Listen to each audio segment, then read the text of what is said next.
It's the Anthony Cumia Show. Entertaining and informative. On the Red Apple Podcast Network. Yes, it is indeed the Anthony Cumia Show. Welcome back. My God, another week. Another week. Full of absolute insanity. I don't know. Does it ever go the other way? Does it ever go where we go through a week and we say to ourselves, wow, that week was a little less mental than the previous one? I don't think so. It always just seems to escalate in insanity. You know, it's good for me, I guess, if I have to come on every week and discuss the topics of the week from our country and world. I guess it's good if everything gets a little crazier by the week. But, you'd think, just the odds, playing the odds, you'd think 1 week might be less insane than the previous one. But it just doesn't seem to work that way. Welcome. I do appreciate you tuning in. It is indeed the Anthony Cumia Show. We're here every Sunday. And it's very appreciated that you come and check us out. And let me just say hola and como está to all the people in Los Angeles, because that just seems to be everybody. I don't know. Is it? Are there any people left in Los Angeles, aside from law enforcement and now the National Guard, that speak English? Interesting. Because I can't seem to see it. I tune into various forms of media, of course, mainstream. The most accurate of media. And I just see a bunch of people flying Mexican flags and, as they said in Animal House, and bad-mouthing the United States of America. And then when someone of any power, leadership, tries to do something about it, they are called the worst things possible. Racist. Just terrible people. Trump, a Nazi. Maybe you're a Nazi if you don't want all that happening in the United States of America. And a major, what is L.A.? Like, it's got to be number 2. New York is always number 1 when you go, biggest city in United States. Ask anyone around the world. They go, New York City? You go, yes, imbecile.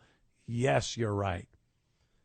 But I have to think L.A. would be second. Maybe Chicago? And L.A. is this just bastion of Mexican culture, if you want to call it that. A lot of violence, these street takeovers. Look, I'm from New York, and we do look at New York as a place that is just rife with crime. It is. What are you going to do? It's a big city. It's completely Democrat-run. The whole state of New York is Democrat-run. So, it's part and parcel. You're going to get crime.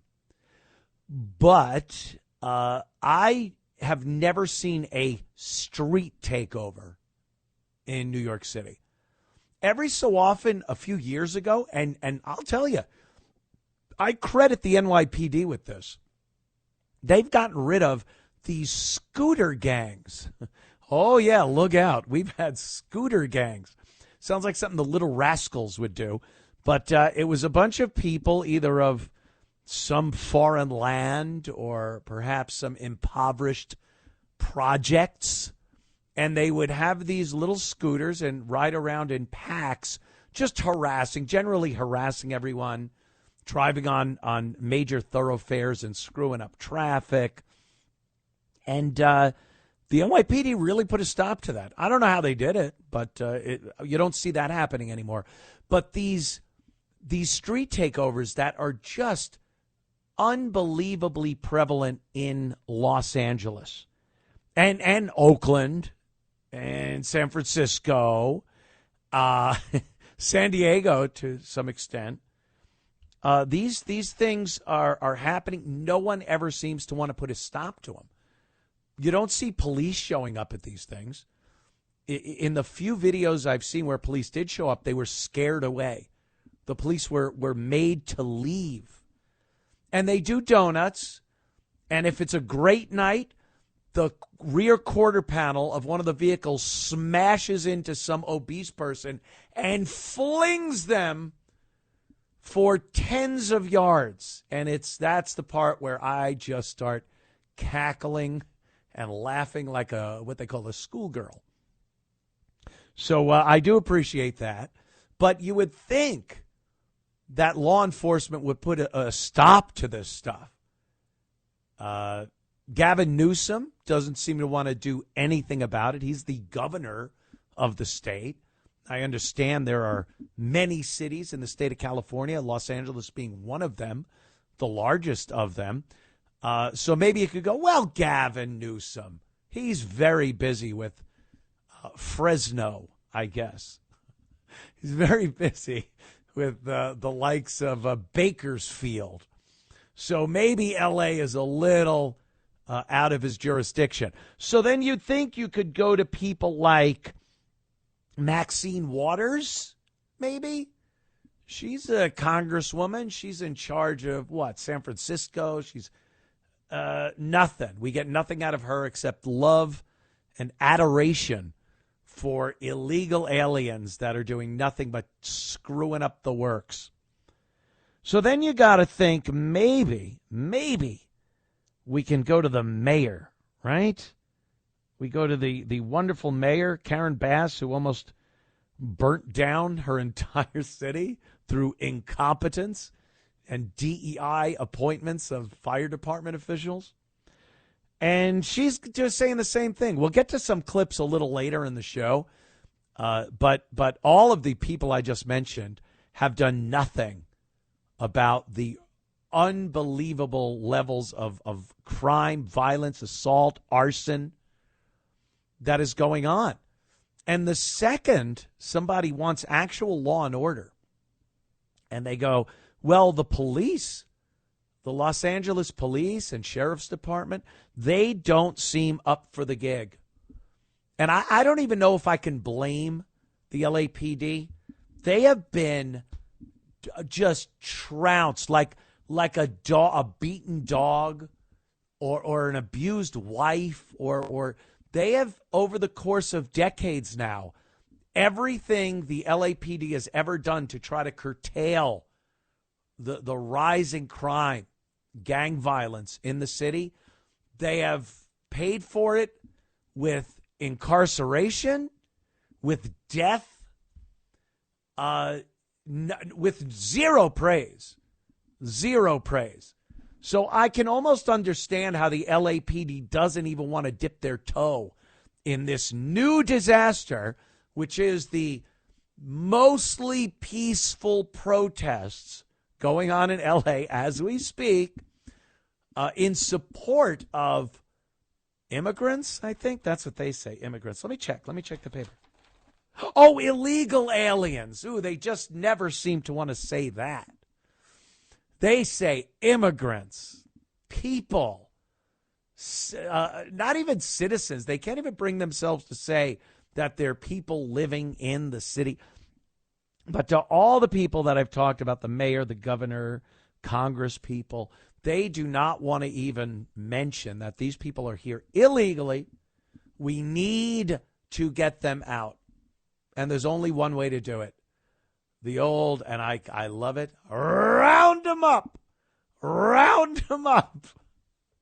and get them out. That's the process. When they talk about due process, that's the due process for illegal aliens being here. The crime they've committed is crossing over the border illegally. They don't have to go through any kind of trial. Their due process is some official from this country, law enforcement, saying, hey, you don't belong here. And then I'm sure there's a ton of unnecessary paperwork, but you send them right back. You get them out. If they commit a crime here, then they're due their due process, where they have to then stand trial or make a deal, whatever it is, for the crimes they've committed after the initial crime of crossing into this country illegally. So they're all talking about, you see the protesters, rioters, and they're screaming about due process and, do you have a warrant? It's another thing that, to me, in my younger days, kids, let me tell you about Uncle Anthony in his younger days. When the internet first started up and we got giant computers with big cathode ray tube monitors that took up your entire desk, I got to be honest, and it might be a little embarrassing. A lot of guys back then would peruse what was called internet porn. I'm not kidding. No, I'm not kidding. There were dirty movies, as we used to call them, on the internet. And that was what we would do to satisfy our horrid, disgusting lust.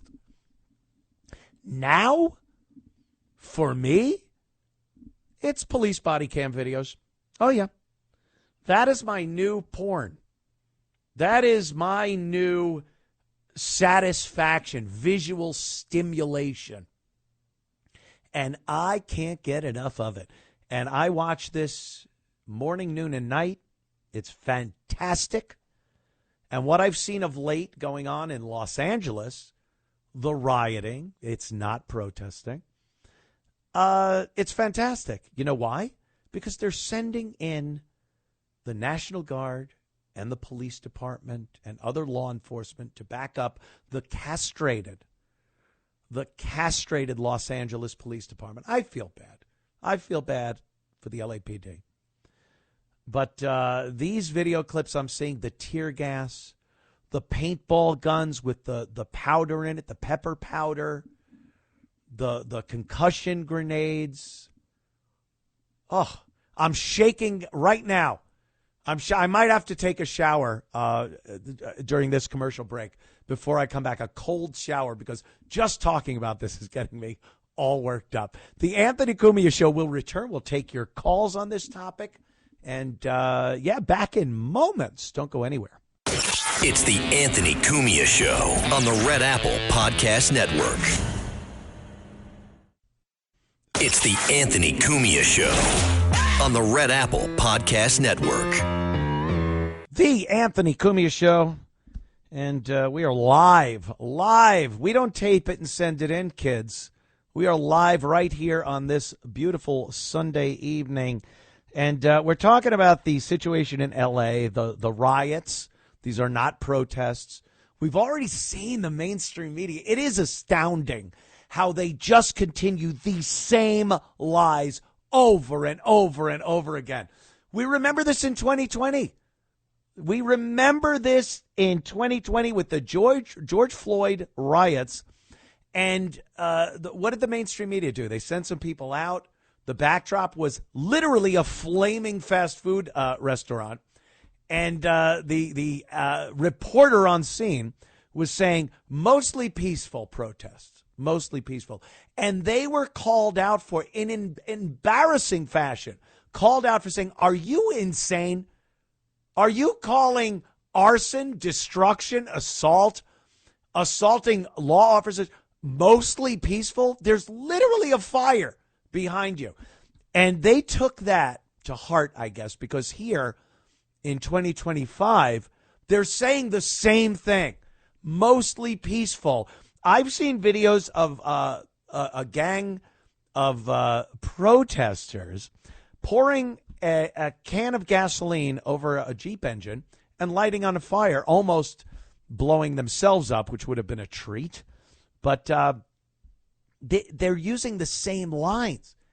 Like the left has not learned a thing.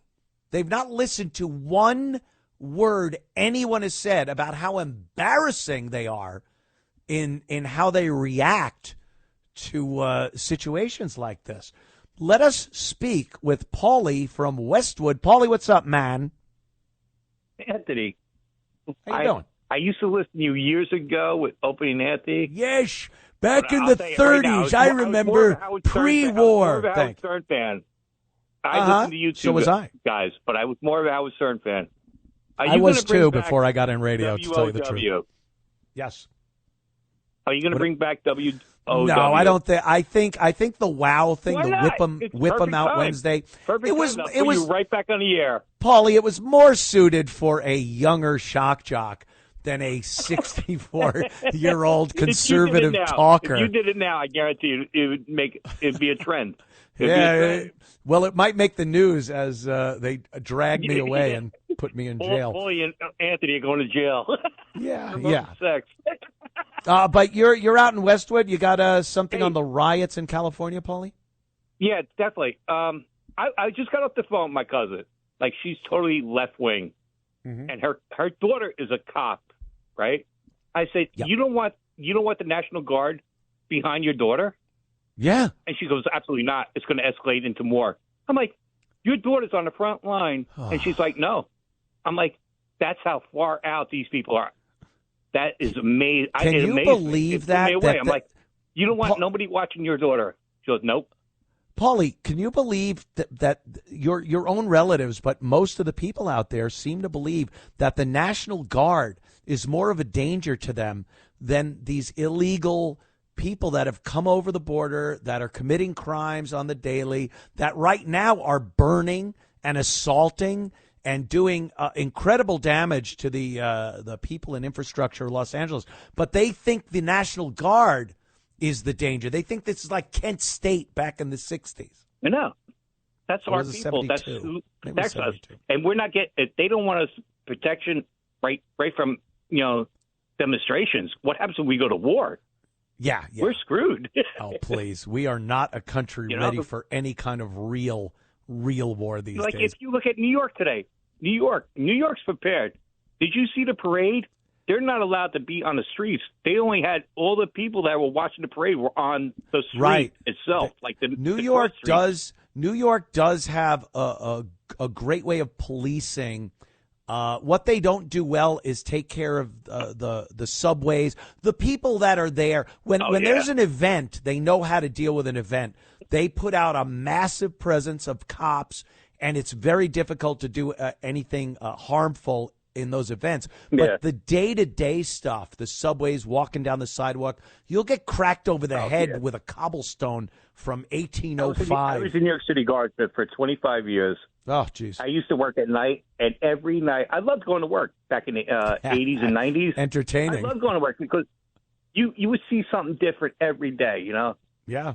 I hear you, man. So, Paul, thank you, man. We're going to move on to, let's go to Steve. He's also in California. What's up, Steve?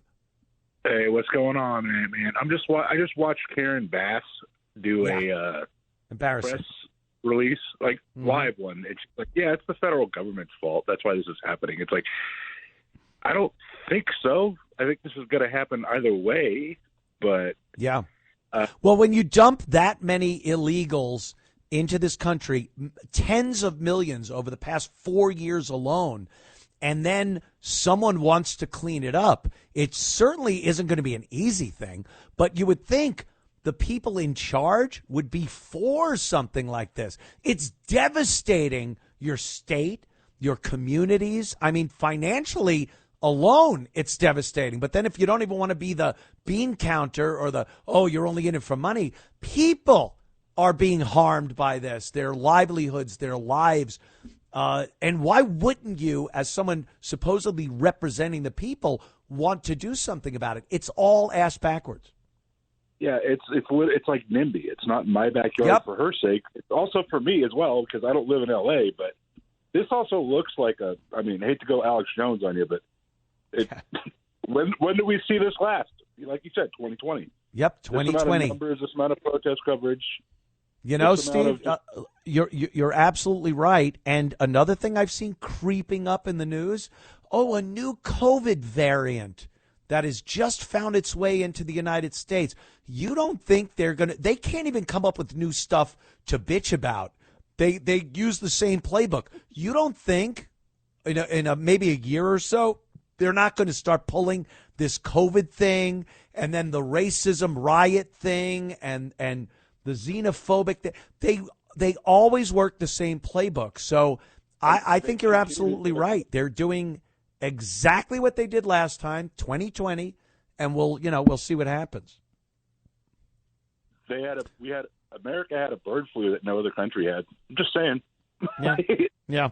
Right? Yeah. Thank you, Steve. Appreciate that. Yeah, they don't seem to have any other plan. And we're on to it.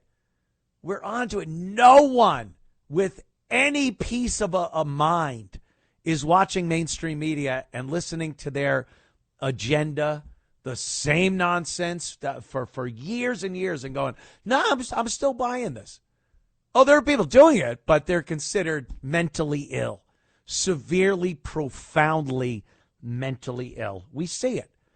But for some reason, they just keep pumping it out. And they think the same nonsense, the same bull is going to wash if they say it 30 times. And truth be told, man, we are on to you. We're not listening. We love the fact that Trump and company is sending the National Guard into Los Angeles to thwart these rioters. They're not protesters. Keep them in line, because they're from the school of thought where give them an inch, they'll take a mile. You let them riot, they will riot, and it will just get worse and worse. And we've seen this happen in the past. And for Trump and company to finally step up and go, no, we're not going to just let this happen. We are going to do something about it and nip it in the bud, whatever you want to call it. And how, as an American, can you not be pleased with that kind of action instead of hearing them talk? Oh, we need to do this and that as cities burn. Ain't going to happen. Ain't going to happen. We'll be back with more of your calls and a lot more insanity with the Anthony Cumia Show. It's the Anthony Cumia Show on the Red Apple Podcast Network. It's the Anthony Cumia Show. Entertaining and informative. On the Red Apple Podcast Network.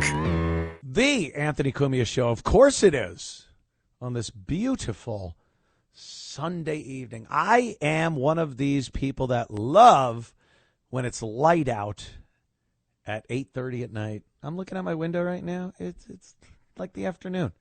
It's beautiful. I don't know why. Am I scared of the dark, Doc? But I do love this. I wish they would just put it in place for good. Because what do we got? What's the actual date here? The 8th? We only got another week or so, a little over a week before it starts going the other way again. And it starts getting darker. And I don't think anyone likes that. I really don't. Look, every single ding-dong week on this show, I have to toil. I paw through the news, the personalities, the stories, the embarrassments. And I have to come up with a person that we will dub Clown of the Week. The Anthony Cumia Show presents the Clown of the Week. It is one of the most difficult jobs I've had. I've been in HVAC. I've shingled roofs. I worked with a paving company for a while. Paving driveways, 100-degree temperature, tar. And the most difficult job I've ever had is now trying to pick a Clown of the Week out of the unbelievable galaxy of clowns that we have. This week, though, I think we can probably all agree that L.A. Mayor Karen Bass is the Clown of the Week. This woman is watching her city burn, watching foreigners, foreign invaders, as I see it. There are a lot of illegal aliens in Los Angeles County and the surrounding region. And she just wants to tell you how everyone is welcome. The crime rate has gone up. The violent crime and sexual crimes have gone up. The amount of money that the legitimate taxpayer, and I don't know what kind of insane person you have to be to live in Los Angeles, work a job, pay your taxes, as you watch your money go to foreign invaders that have crossed the border and watch your representatives shell that money out to them. And you just go, yeah, let me work another year. How much do you need?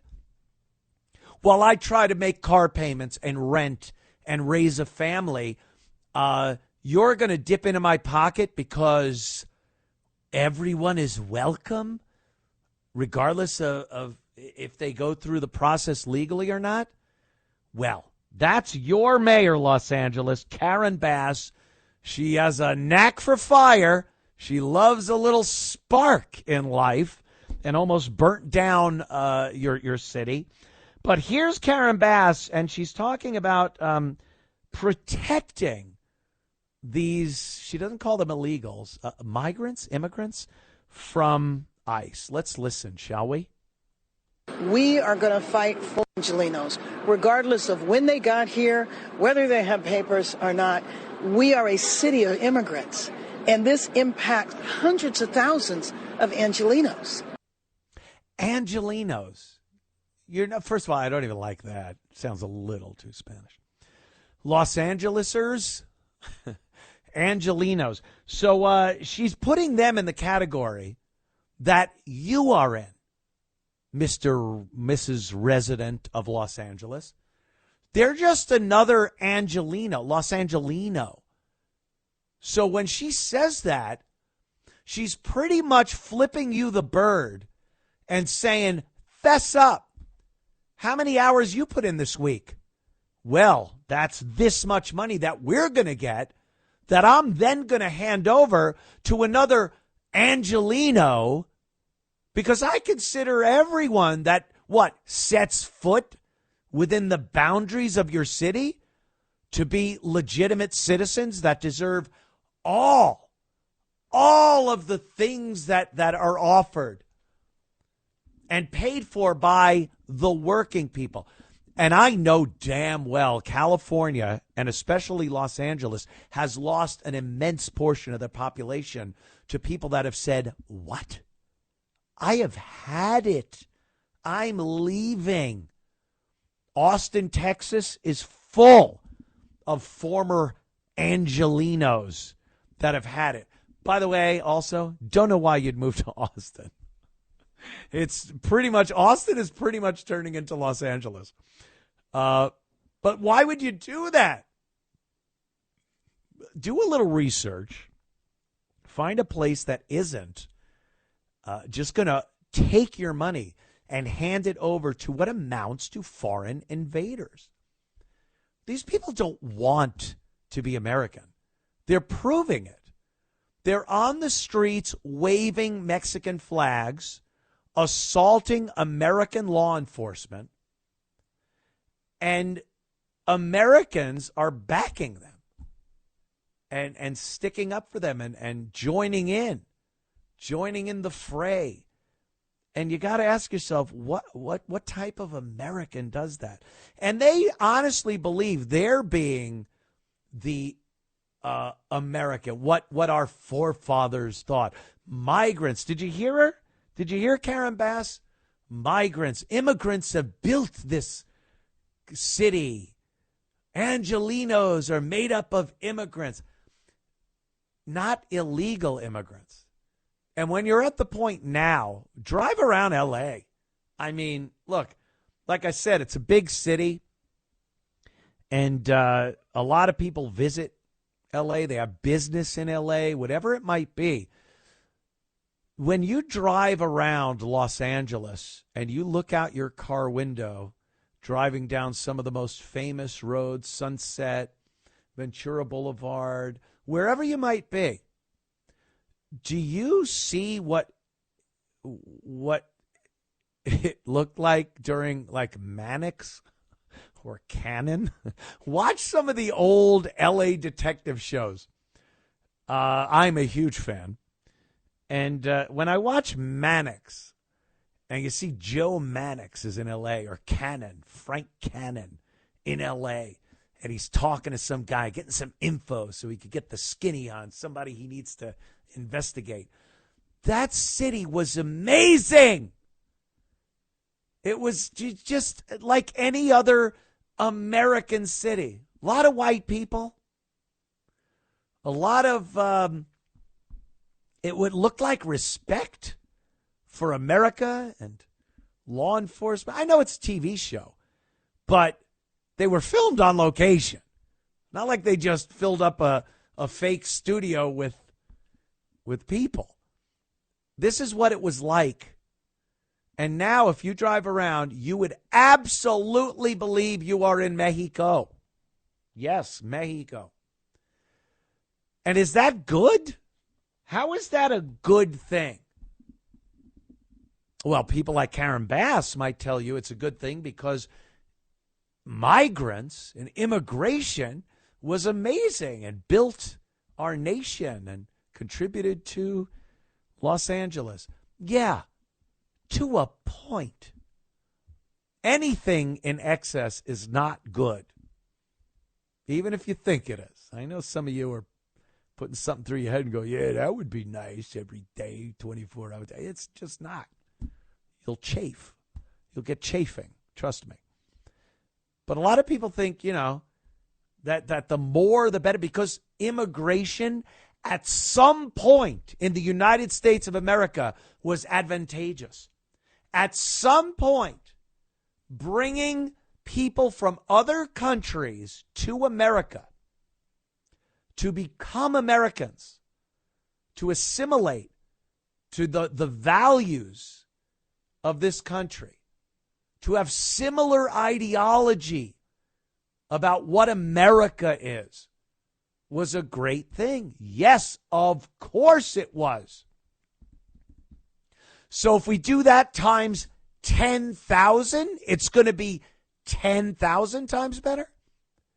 And if we get people that don't want to assimilate and don't want to be American and want to wave the flag of the country they're leaving, I mean, I've heard it 1,000 times this week alone. If you like it so much that you're waving the flag of the nation you supposedly left for a better life here in America, what are you doing here? Why would you wave a foreign flag? And this brings me back to something we talked about a couple of weeks ago, the South African refugees that came into this country. We saw the videos. They came into various airports, and they were waving American flags. They all had little American flags, and they were fathers and mothers and children and what looked like grandparents. And they had to leave South Africa because they were being targeted for murder, which was sanctioned, or at the very least, they looked away, the government in South Africa. And what did we hear from the liberals? This is racist. They're only here because they're white. Oh, you wouldn't let Mexicans or brown people come in because... And then we see this. Illegal aliens and ICE and the Border Patrol are trying to get rid of them. And the Trump administration is all for it. And the liberals, the same people that didn't want the American flag waving South Africans, who have skills, who are farmers, who could contribute to any place they are put in this country and make whatever enclave they are placed in a better place. Those are the bad guys. The good guys are the Mexican flag waving arsonists, rapists, and murderers that this administration is trying to get rid of. And we're the crazy people. We're the people that you're yelling at like mental patients. How the hell did we get into this situation? How in the hell did this happen? John from Brooklyn, what's up, my friend? Yeah, thanks. I lived on the border almost 15 years. So I'm back here in New York now. God bless. The entire border from Texas all the way to San Diego. Lived on it for 10 years in San Diego. And I met people on the other side of the border who still want land back. They think that land was stolen from them, and they are fomenting, and on this side. So, and some of them are in universities. So, that's indoctrination centers, you mean, right? At this point, yeah. That's why I'm more scared than ever that we're funding the universities. I think they're private businesses. From now on, none of them should get anything. Let them live like we do. But also, I met people on this side of the border who showed me, the Americans I'm talking about, who had land grants dating back to the 16 and 1700s from Spain. Jeez, Yep, and they master's degrees that they had, and they were showing me their theses, and they never signed up to be part of Mexico. Of course, some of them wanted Spain out of Texas. Right. I hear there was a little tiff back in the day about that. Well, one of the worst ones, besides the Alamo, was before the Alamo, Gilead, where the Texans lost the battle, and 300 of them survived, and they put up the white flag. Yeah. And they were all executed right to the man. They took Look, John, let's be real here. Those days, when they call white people colonizers and they've been on the same lands for 300 years, there's a limit to calling someone a colonizer. Back in those days, it was all about conquering and surviving. People just walked into someone else's land. It was awesome. It was set up. There were already buildings and plumbing and electricity, I guess. And they think like that's what they did. They stole the land. These people died for their land. They moved west in the United States. They got themselves a nice little place that they wanted to raise their family and farm. And they were there. Their families were there for a couple of 100 years. And then the insult of being called land stealers and colonizers, because this is the same thing that's happening in South Africa. For some reason, people believe every single white person in the United States of America has somehow stolen everything they've worked for, no matter if it was 300 years ago or yesterday. I would like to say something on this word colony. Yeah. For many a millennia almost, for many centuries, the lands, let's say, of Algeria, along the Mediterranean, African lands, they were raiding and killing and pillaging and enslaving a lot of whites all along the Mexican, because those states were paid by the Ottoman Empire to get white slaves. Right.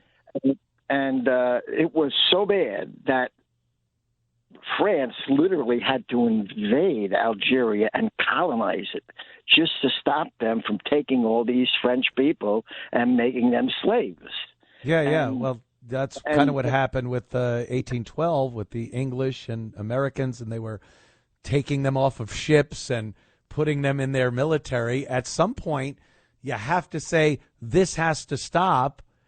And for some reason, people think unless it's a white person, it's not that bad. You know, when it's white people being enslaved. Look, every race of people has been enslaved on this globe of ours over some point. If someone's in power, they are going to enslave other people. This is just the way it's been.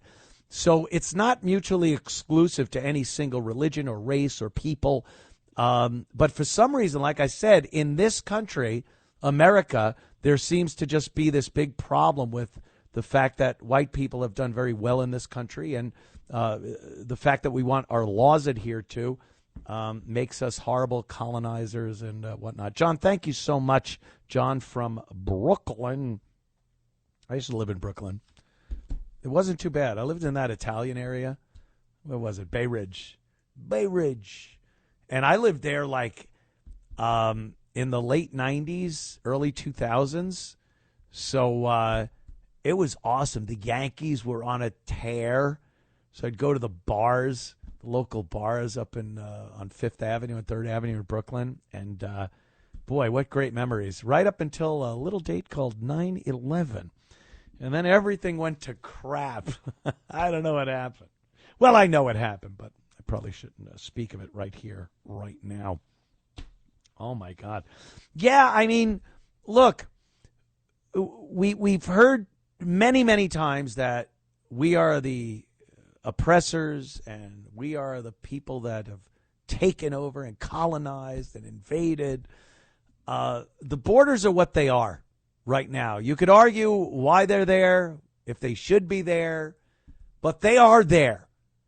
And our southern border is not to be crossed without permission. That's how it works. You can't just come here and decide you're going to be an American citizen. Try that anywhere else. Go to Mexico. Go to Mexico as an American citizen and just live there. Just live there. See how that works out for you.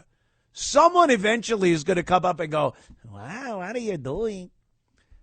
It doesn't work like that. For some reason, America, because some idiot had to slap some plaque on the Statue of Liberty. Thank you. And thank you, France, for even that whole thing. The second most embarrassing statue in America, the Statue of Liberty. The first is that big fat woman in Times Square. The second most embarrassing is the Statue of Liberty because it's been bastardized into this thing. This, come on in. Anyone, we don't care. Doesn't work that way. All right, we'll be back in moments. Stick around. It's more of the Anthony Cumia Show coming right up. It's the Anthony Cumia Show on the Red Apple Podcast Network. It's the Anthony Cumia Show. Entertaining and informative. On the Red Apple Podcast Network. The Anthony Cumia Show. Wonderful Sunday evening. We thank you for tuning in. A lot of discussion on the situation in Los Angeles, on ICE and the Border Patrol doing their jobs, thank God, and getting illegals, mostly criminals. A lot of people want to think, the funniest, Maryland dad. Oh, no, another Maryland dad.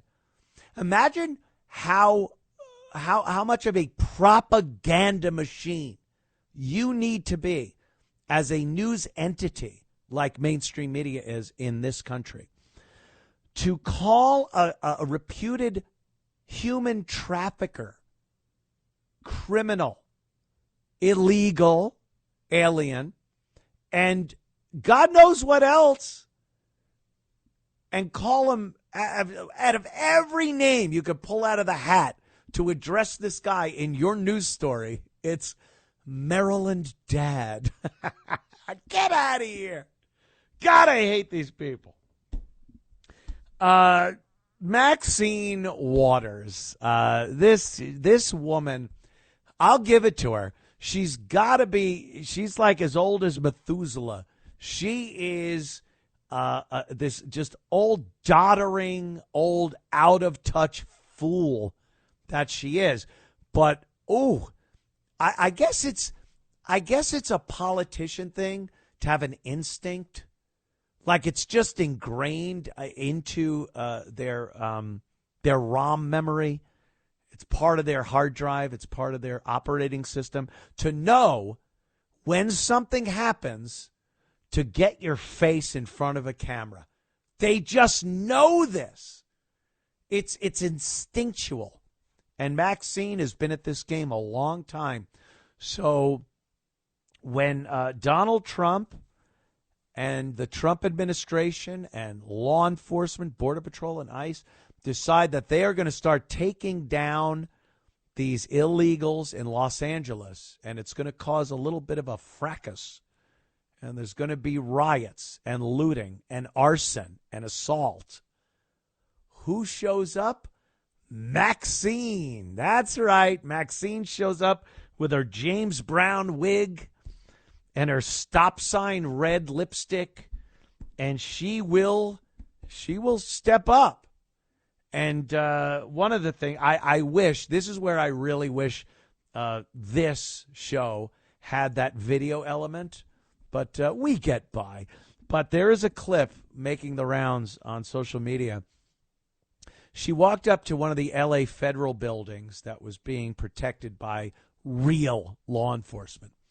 And she was like, I want to go in and see. I need to talk to I'm Maxine Waters. I'm using my congressional powers to get. This guy slammed the door in her dumb face. And again, when I was talking earlier about what I deem porn, that was fantastic. To see this dummy who just wants her face on the news get a door slammed in her face by law enforcement, I could not have been happier. It's a great clip. She was asked, I guess, yesterday maybe, about if she had the chance to talk to Donald Trump, what would she say? And this was Maxine's answer.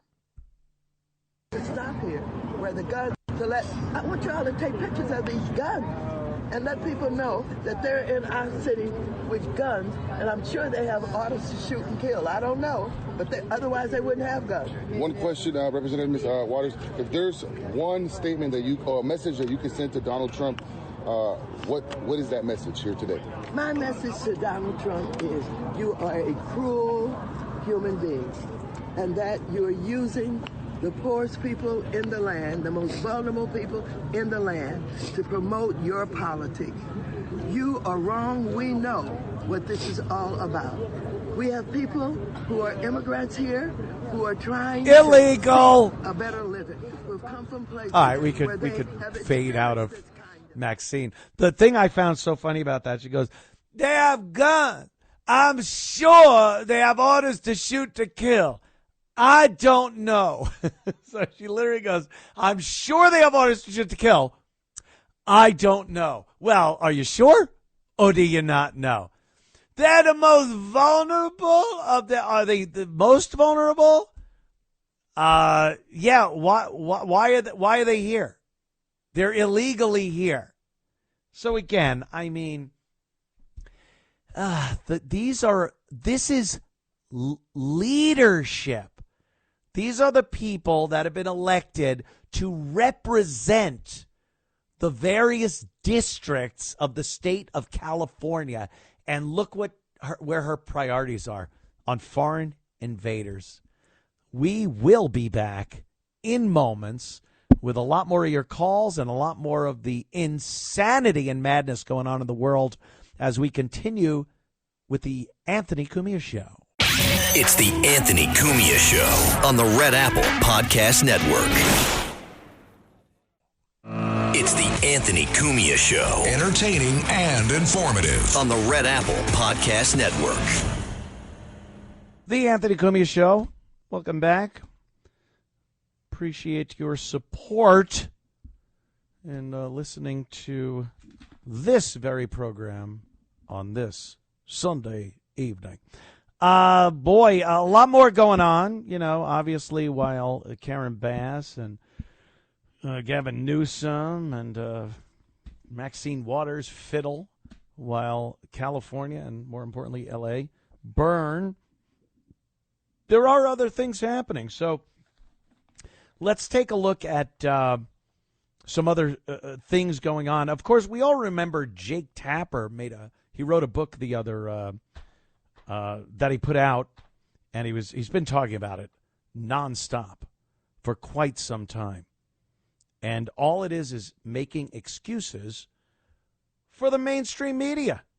That's all he's been doing. Hey, we didn't know. No one told us Joe Biden was mentally unfit to be the president of the United States for 4 years. His entire term, he was not fit to be president. But because Jake Tapper put a book out, that kind of clears the slate for every reporter, which is silly to even call them journalists. Just don't even try to tell me anyone in the mainstream media these days is a journalist. They're professional liars. They are propaganda pawns for the left. But Jake Tapper put this book out, and now I knew this was going to happen, and you're going to see a lot more of this. A cavalcade of authors.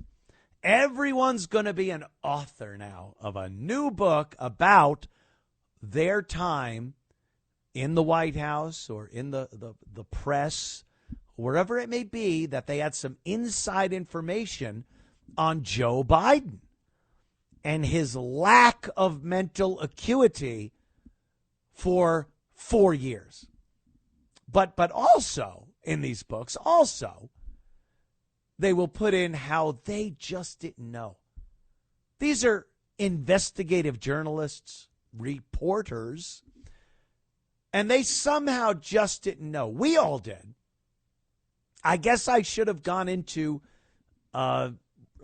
being a reporter. I should have been a reporter, gone into journalism, because I knew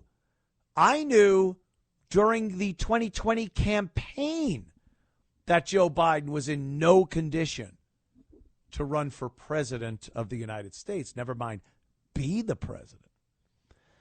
But we sat there and watched mainstream media cover for him, and the reason he's in his basement for a month and has not been seen was because of COVID.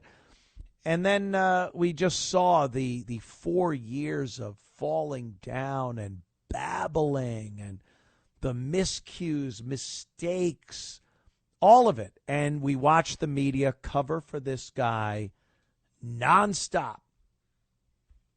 Well, Jake Tapper put his book out, and now, who's next?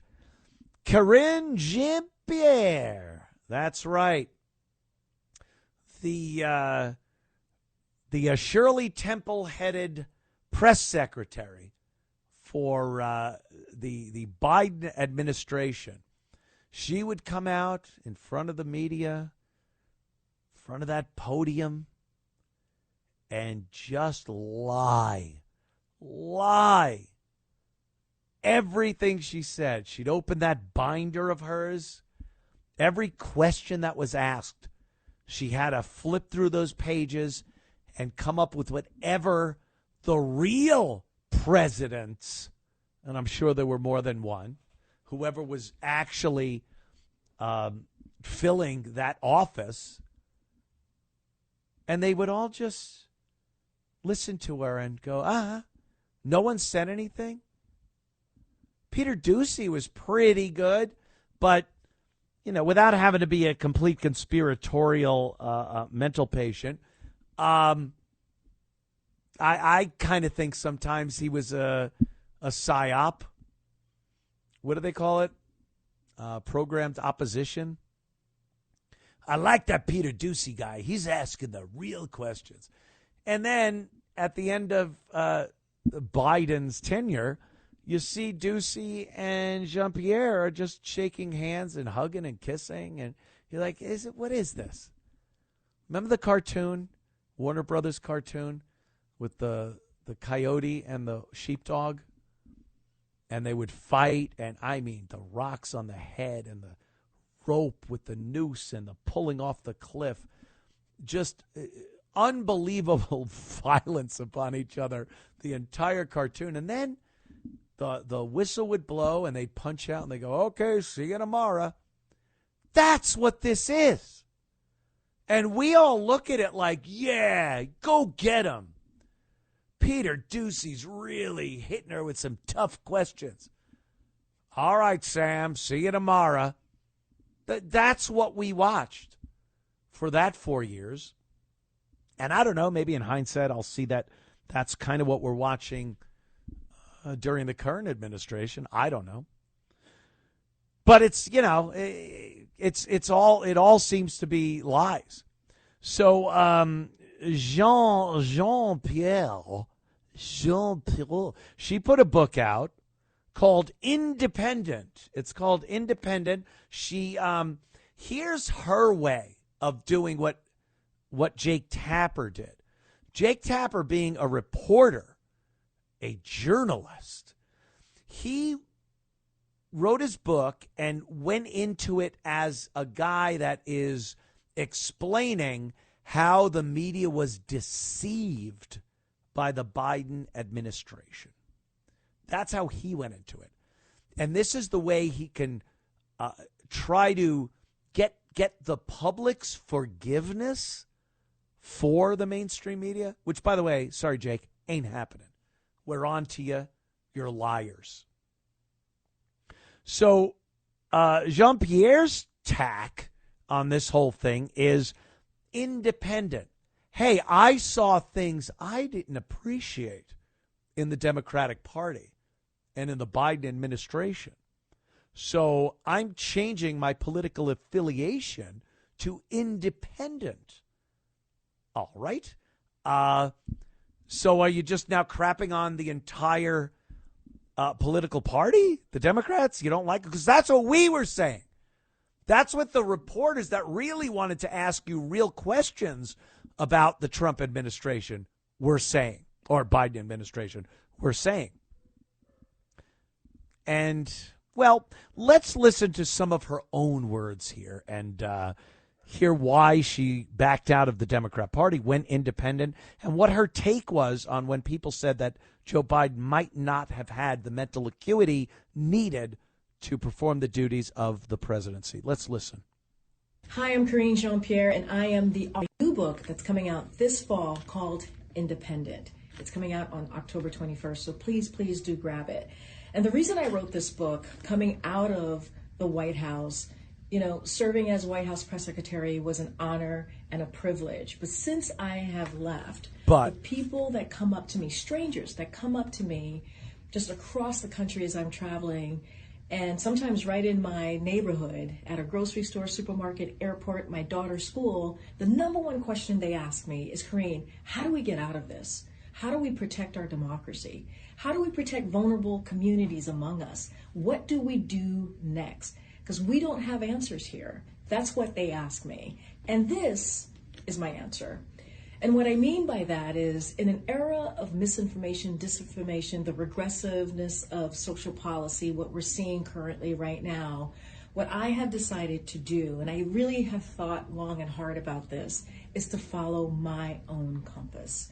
And that's what I've done. And that's what this book does. And here's the truth. And here's how I will lay it out to you. Let's hear it. I think we need to stop thinking in boxes and think outside of our boxes and not be so partisan. And the way that I see moving forward. All right. I've heard enough. I've heard enough. You could fade her out. By the way, given her affiliation, I would think thinking in boxes is something she does often. Anyway, I'm returning to my shock jock roots right there. Strangers ask her, how do we get out of this? That's what she said. Whenever I'm out, strangers walk up to me and their number one question is, how do I get out of how do we get out of this as a country, I guess? Really? The vast majority of people that walk up to you don't say, did you know Joe Biden was completely mentally incapable of being the president? That's not the number one question you're asked. So she can't even be honest after she leaves as the press secretary, writes a book about her time as press secretary, denounces the Democrat Party and goes independent, and she still cannot be honest about her thoughts on Biden's mental acuity during his tenure as president of the United States. She can't be honest about that. They all have an angle, just like Jake Tapper. I just said, like, his angle was to try to defend the media, that they were lied to. Jean-Pierre's angle is, hey, people ask me, how do we get out of this? She won't even address his mental degradation during the time that she was the press secretary. Man, I understand. Look, I'm a Republican. I'm a Trump supporter. But I have been very honest about how I feel when I hear stuff from the Trump administration. And I don't believe it, or I think it's at least skewed, dishonest. But I'm not seeing anything to the extent I see with these rats leaving a sinking ship that we see coming out of the Biden administration. And there'll be more. What do you think? You could put a book out in a day? They're all writing books. They're all waiting for a little more time to go by. And they're all going to make bank, finally, maybe being 5% honest about what they saw in the Biden administration and how absolutely incapable Joe Biden was to exercise his abilities as president of the United States. We'll be back in moments. Don't go anywhere.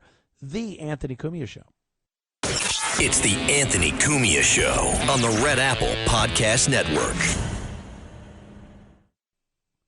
It's the Anthony Cumia Show. Entertaining and informative. On the Red Apple Podcast Network. Anthony Cumia Show. We do appreciate your support in listening to this very program. Just a crazy week of news, a lot going on. There's a couple of things that I say I do here on the show that I have to work so hard to figure out what is the best thing in a certain category. Of course, Clown of the Week, very difficult. There are so many clowns. The other thing is fake news. What the hell? I'm trying to find fake news, and it's all I'm seeing. So to sort out what fits as the top fake news story of the week, I have to work like a dog. But I think I found it in this week's segment of Fake News. Now. Fake news, folks. Fake news. It's the fake news. Fake stories. News moment. Oh, yeah. Someone that could have actually gotten the big duo, the Clown of the Week and Fake News, because he's always in contention, is Chuck Schumer. Chuck is a liar. I bash New York constantly because they keep voting in Chuck Schumer. This guy is holding the job like he's been entitled to it, like he has some kind of, like his great-grandfather entrusted this job to him for his entire life, holding it like a pope. Till you die, Chuck Schumer will have this gig. And all he's done, as he's been in office in New York, is help destroy New York State. And he is a tremendous liar. Anything Trump does is terrible. I mean, look, you got to figure the old, what is the proverbial, even a broken clock is right twice a day? You got to think Schumer would at least go, well, wow, Trump, I can't believe it. He got that right. But they're so partisan, and they're so full of themselves, and they're such liars that they can't even look at a situation and go, okay, maybe that is best for the country. People used to do that. There was an insane rivalry between Ronald Reagan and Tip O'Neill. These two were on opposite ends of the political spectrum, and we used to hear all the time about a bill that either one of them wanted passed, and they'd go to their people and try to get it passed, and eventually they'd come to a compromise, and a bill would get passed that I believe both parties felt was good for the country. I don't know. I was a kid. But we just don't see that anymore. We don't see either party working with the other side of the aisle at all. They won't even work with it. It's not even not working with them. They will just lambaste them. They'll criticize them. They'll call them Nazis. There's no rapport between each side of the aisle. And it's terrible because nothing gets done. I mean, you see it with the big, beautiful bill. We got a big, beautiful bill. And, there are some things in there I think that are very good for the country, some things not good for the country. But to the Democrats, the entire bill stinks. I mean, could you work it out? Could you compromise? It's what they used to do. I compromised. I made grilled cheese on the radiator. So I don't know. They don't seem to be able to work with each other anymore. And Chuck Schumer is one of those people that will lie about everything. And his take on fuel, fossil fuel, coal, and the green energy is a lie. I mean, obviously he's a Democrat. He's trying to get money by pushing these green deals, green energy. And let's hear what he says, and then we'll talk about it. Here's Schumer talking about fossil fuel and green energy. And for big oil. Big oil hates clean energy. Fossil fuel industry hates clean energy because they know it's the future. And they know it's cheaper, at least in terms of solar panels. Cheaper and quicker. So they want to kill it.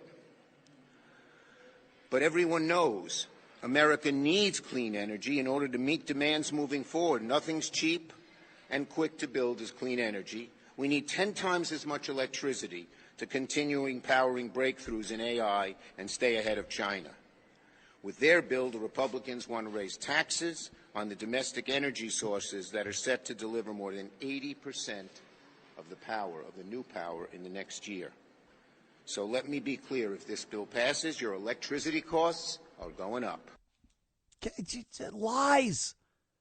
Blatant lies. If this bill passes, your electricity prices are going up. That's not true. It's completely dishonest. And when he says makes up 80% of new energy, that isn't 80% of our energy. We are still vastly dependent on fossil fuels. Natural gas, oil, and coal make up the you look at a pie chart, it's just the vast majority of where we get our energy from. And over the past, I don't know, maybe 25, 30 years, we, as a civilized, technologically advanced nation, have figured out how to make energy out of these fuels much cleaner than the old days. We can burn coal, and it's cleaner than any clean energy that India has. I mean, we are at the forefront of clean energy. But they don't want to do that because fuel, oil, coal, natural gas doesn't put money in Chuck Schumer's pocket. It doesn't pay off the Democrat Party. Only the scam green deals pay them. That's where they can give give contracts. I didn't even see that. Give contracts and make their money. We'll get into this a little more because I got some other things to say about Chuck Schumer and his lying. Truth be told, green energy, and the biggest thing, it's not transportable. You can't truck it across the country. We'll be right back after these words. It's the Anthony Cumia Show on the Red Apple Podcast Network. It's the Anthony Cumia Show. Entertaining and informative. On the Red Apple Podcast Network. The Anthony Cumia Show. Welcome back. Let's go to Joaquin from Pennsylvania. Joaquin, what's up? Hey, good Sunday evening to you there, Mr. Cumia. Indeed. Like my grandchildren, you can call me Opie. Anyway, you know something? Yes, sir. As Americans, we have been fed a banquet, a smorgasbord of anti-American fecal cuisine. God, and most everybody ate it up. They allowed it to be jammed down their throats. Why? And why do we have to lay out this unbelievable picnic for everybody that wants to come here and then just bash us, trash talk us, try to change the country?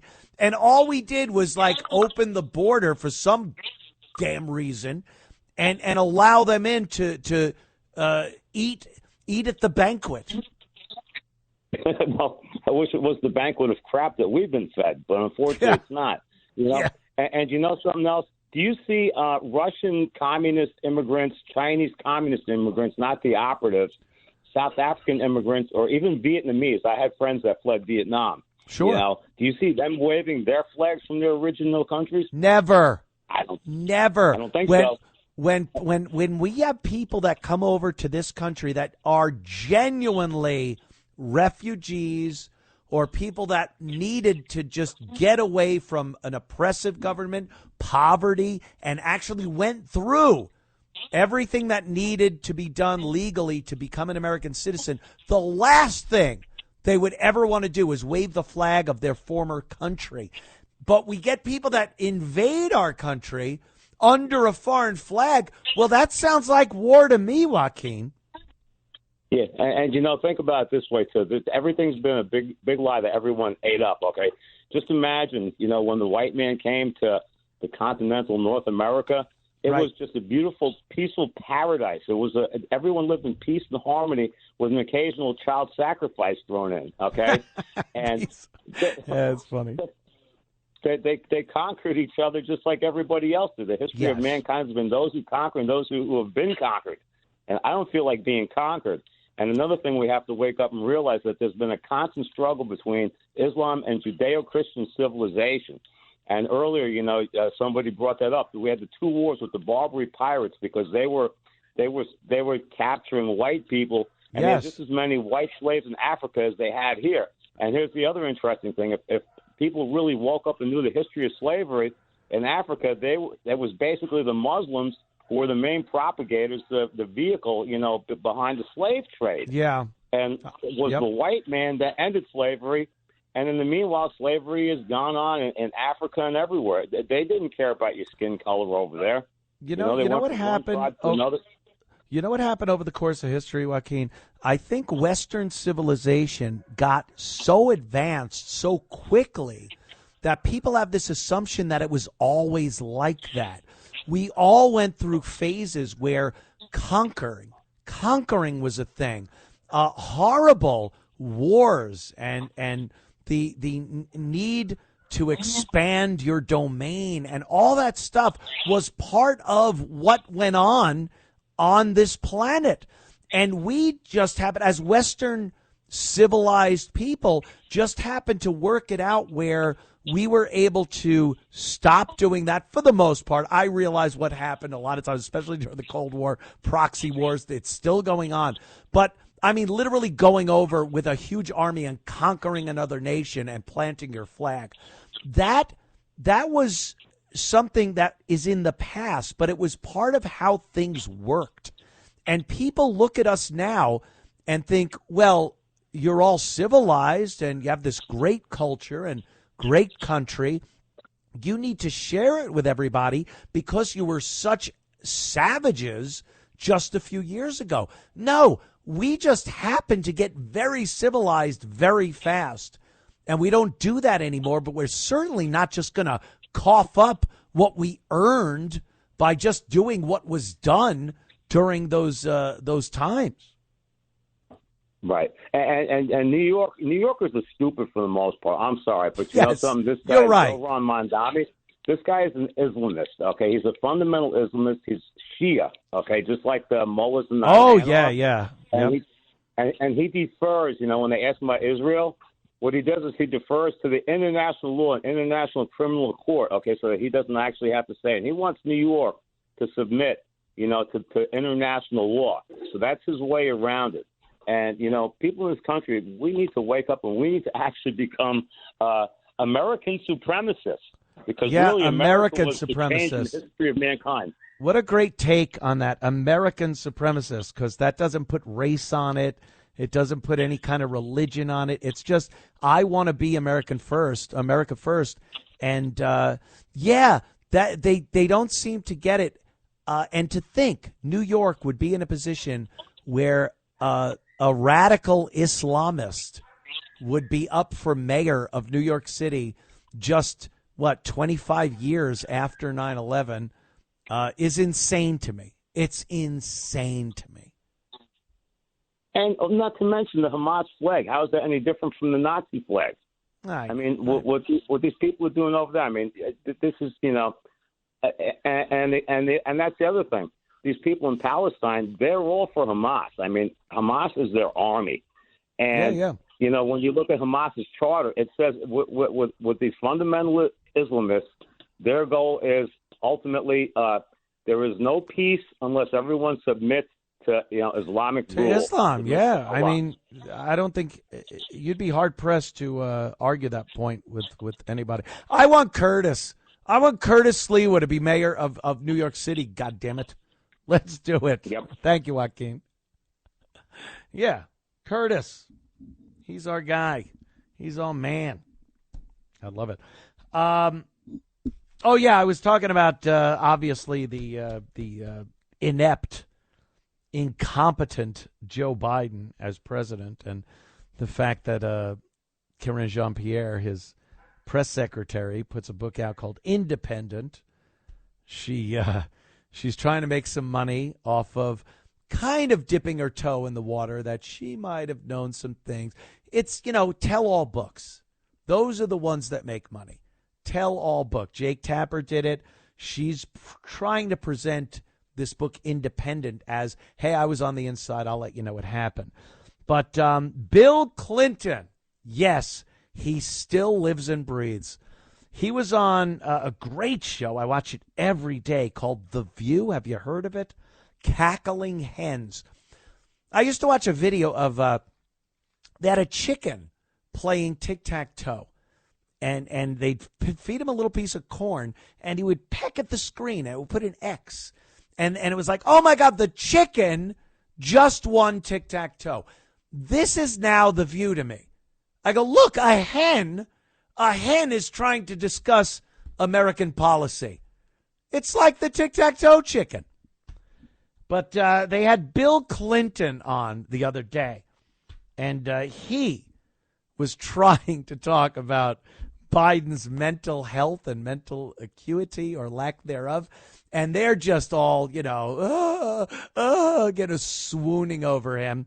And Bill, look, Bill's no kid anymore. He could barely utter a sentence without sounding like the blithering idiot.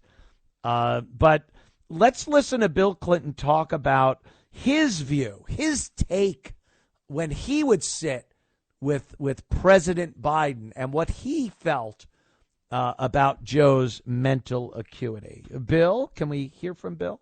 Mr. President, I want to ask you, last time you were here, you were actually fiercely a defender of President Biden's when people were questioning whether he should stay in the race and when he decided to step aside. Whoops. You praised his decision to do so. There have now been a lot of reports, books written with Democratic sources talking about what appeared to be decline while he was in the White House. Do you give any credence to those reports, or do you stand by your assessment of the former president? Well, I think you have to pay attention to them, but All I can say is whenever I was around him, his mind was clear, his judgment was good, and he was on top of his briefs. That's right. But look what... my briefs were down. Look at that debate, for example. Mm-hmm. What happened in the 10 days before his debate, and what were the White House staff thinking? He went to Europe and back twice, and then he went to California once. Oh, no. And he was 80 years old. What the heck is he doing that for? And sick. Yeah. So why was that allowed to happen? So there's a lot of questions I don't know. All I know is I think we should think less about that and more about the future. Oh, we the now know future. President. That's right. Oh, crap. Okay, cut this off. Ugh. I don't know. But you see what they made him do? He went to Europe. He went to California. Yeah, he's the president, you dolt. So you're saying that he screwed up and sounded insane during the debate because they had him travel like the president has to do for, a little too close to the debate? Maybe, what were you thinking? Why would you have him do, president stuff? Yeah. Doesn't it make sense that he should be able to do that? Maybe in a crisis, he'd have to stay up for hours on end and fly to various places. There's a national disaster he needs to tend to at 4 a.m., Well, he's 80. I don't know. And all these bastards, when they sit there and go, hey, anytime I saw him, all of them. Then they have the caveat, though. Hey, anytime I was in the room with this guy, he was on the ball, sharp as a tack. The interns couldn't keep up with him. And then what happened when you watched the debate and went, oh, jeez, we got to get rid of this guy. Oh, my God, this guy's a mess. They all met with him, and he was an amazing guy. Brilliant. And then when he went in front of the American people, he's a blithering idiot. Okay. Boy, they just can't stop, can they? They just cannot stop with the lying and covering. It's over. Why cover for this guy anymore? What good is it doing? We all know. So what good does it do? Bill Clinton, what is he, running for office? He goes on The View. Yeah.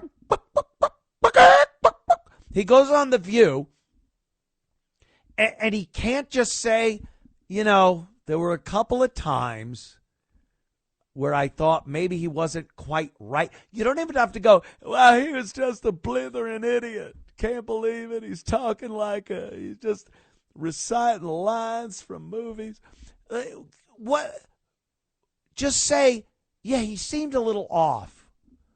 Look, I was in no position to say anything, but they have to defend him. He was great, right on the ball. Came up with amazing nuclear fusion. He wrote it down for me on a cocktail napkin when we were sitting there. Nuclear fusion, just amazing. Oh, amazing. Where is that? It's astounding to me. Who buys this anymore? Who's watching these politicians and going, all right, the term benefit of the doubt should not even be used anymore. Get rid of it. It doesn't fit in our Newspeak dictionary edition. Benefit of the doubt. Don't you have to earn the benefit of the doubt? So if you don't know someone is telling you the truth, 100% right to your face, Bill Clinton on The View, and you don't know for a fact that he's telling you the truth, why the hell would you give him, bestow to him your benefit of the doubt? Well, I don't know if he's telling me the truth, but I'm going to assume he is because what? he's been so honest in the past. Same thing with the media or any of these slime. They're lying to you. If you doubt it, take it as a complete lie. Don't go over and think, well, benefit of the doubt. I'll give him the benefit of the doubt on this one because why? He's lied to you. He's done nothing but lie to you. They all have. It's time to stop just going and saying, yeah, I'll believe him. If you have an inkling of doubt, chalk it off as a lie. Because that's all these people do is lie. Steve from North Kakalaki. What's up, Steve? Yo, Ant. How you doing, my friend? I gotta say first, I'm so glad you're back on the air. So am I. Thank you. Oh, and especially without that, I don't know what I can say. It's what it is. The O&A show was a thing many years ago, and now we're doing this over here now. Yeah. What's up? Yeah, I've been on hold for a while. I was talking. Yeah, I know. I appreciate it. I called in about the immigration stuff. Yeah, no, we'll talk about whatever. Go ahead. Oh, it's insanity. It's what do these people think they're doing protesting, shutting down traffic on a major highway? Mm-hmm. What do they think they're going to accomplish? They're just pissing off every normal American citizen that just wants to live their lives. And then you're trying to go to work, and you have a bunch of retards just trying to get some stupid point across that no one cares about. How does that help the cause? How does that make anyone sympathetic to what you're talking about when you're burning down things, you're assaulting law officers, you're blocking traffic to people that are actually paying the taxes that are going towards things that these people want to give to illegal aliens, invaders of our country? It makes no sense. I think they are all mentally ill. Oh, they're mentally ill, and they have nothing better to do, obviously. Nope. But have you ever seen the videos of those Just Stop Oil protesters? That's mainly in Europe and England, but they're the idiots that wear the orange vests. Yes, and they spray paint on priceless artworks and things as such. Yes, I've seen that. Yeah. Yeah, it's just infuriating. I've seen them. They try to. Sometimes they cement their hands to a roadway, and I don't know one person that watches those videos and doesn't go, just cut his hand off. What are you doing? Cut his hand off. If you get a chance, look it up. There's this German woman that was just got sick of them. And this German woman just started grabbing them by their hair and just yanking them off the street. It's awesome. Yeah, and we watch these, and like all of us of minute, just any brain cell in your head, we watch that and go, yes, this is what we want. I don't know anyone that watches those and goes, oh, that's terrible. I've seen guys get out of trucks. It's great. They're sitting in their orange vests across the road holding hands, and a truck pulls up. A guy gets out and starts throwing them like so many sacks of concrete. And I'm laughing. It's fantastic. And we all want this. This is what we want. I love it. Thank you, Steve, man. I appreciate your call, my friend. Thanks, man. It was good talking to you. Yes. Have a good one. Bye. Always. Thanks, bro. I guess I got to continue. Uh-oh, there's something up there.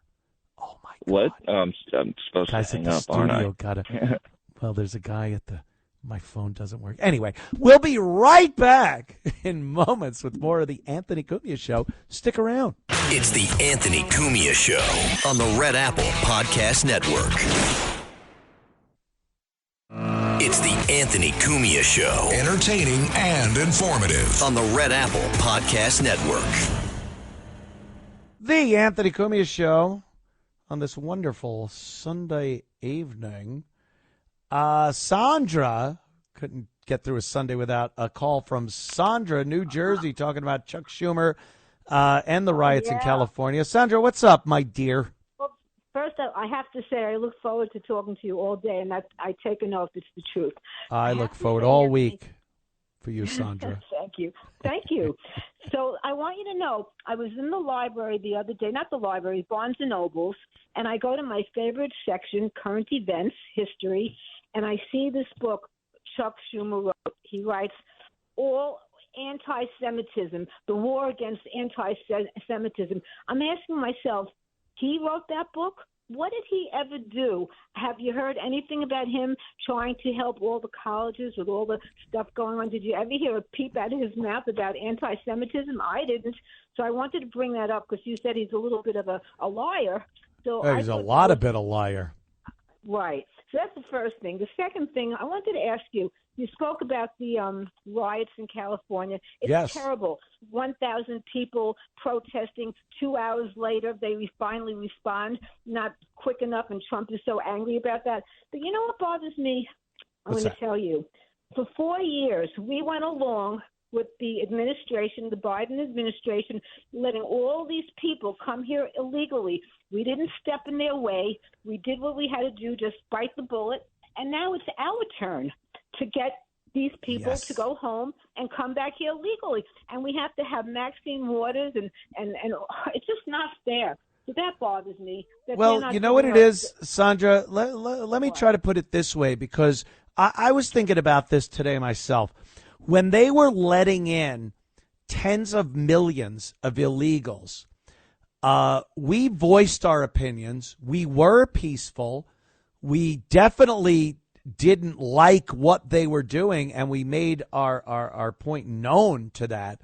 Did we burn things down? Did we assault people and murder and rob? And no, that's and God, I hate having to take the high road.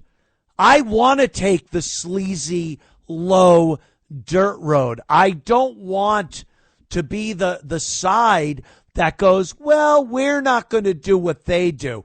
Enough. Let's do what they do. When they want to let tens of millions of foreign invaders into our country, let's riot. Let's protest. Let's cause some problems that gets some attention. Why don't we do that, Sandra? I hear you. I think, well, that's why Trump said, and that's why Tom Homan said, we're going to get the National Guards in there. If they're not going to cooperate and act accordingly, we're going to take it a step further. So I'm happy about that. And then I wanted to say about Jean-Pierre. Oh, Jean-Pierre, Karine Jean-Pierre. She's a perfect example of a DEI hire, and it went wrong. And you know what I think? I think that she wrote that book because she wants to stay out of trouble. So she's I think on so. our side a little bit, right? Well, they also, Sandra, want to be able to do these news shows. That's their career. When they get out of these political circles, they have to go to various news agencies and get jobs there, making a lot of money, or they do this public speaking thing, and they need some type of credibility. So they have to kind of backtrack and call out the stuff everyone was calling them out for. So they can maybe think they have credibility, but she's done. I mean, no one's going to give her, as I said, the benefit of the doubt. Right. And last but not least, I wanted to say I hope to see you get more time on WABC because you're great. No, I'm telling you. Thank you, Sandra. So, and I hope that, and it will happen. I know. I think it will too. I think it will too. I agree. Thank you, my dear. So, thank you. You have a great night. There goes Sandra. She's my biggest fan. I love it. No, I did. I had a great time doing Bill O'Reilly's show over the course of last week and whatnot. It was great. Like I could, we'll talk. I think, as a matter of fact, I think my boss John Katz is going to be calling into my show after the 10 o'clock hour. He apparently knows a hell of a lot about the Concorde, supersonic transport, British Airways. He was involved with some of this stuff. So as Trump talks about wanting to bring back supersonic transport, this fits. He's a guy that knows what he's talking about. And look, he's my boss. I have a boss. I know. Look, I could hear you guys laughing from miles away. Did you ever think, Anthony Cumia, after Sirius Satellite Radio and Mel Karmazin was my boss over at CBS Viacom, and then I did my own thing online for many, many years, and all I thought about was, I don't have a boss. And then I went and got myself a boss. The hell is wrong with me? But John Katz, he knows a lot about a lot of things. He's been around the block a few times. We were talking. What's that? I hear you. I'm talking to my earpiece. But yeah, he's going to be on top of the hour, and we're going to talk about supersonic transport. And until then, we will be back in moments. Don't you go anywhere. I'll come and hunt you down. We'll be back with a lot more of the Anthony Cumia Show in moments. It's the Anthony Cumia Show on the Red Apple Podcast Network. It's the Anthony Cumia Show on the Red Apple Podcast Network. Thank you for tuning in to the Anthony Cumia Show. It's Anthony Cumia. It's apparently a show. I got my ear thing in. Is John ready for the call, sir? Yes, put John on if you could, please. John Katz. I am here. There he is. How you doing, boss? Good. I am older than you, so I remember those days. Yes, well, you know, I'm not that much of a kid. I do remember the great old days of the Concorde, amazing airports like the TWA terminal at Kennedy, the wonder of flight. It was just an amazing thing. And now it just seems like, you know, trash. Whatever wants to walk on the plane wearing pajamas.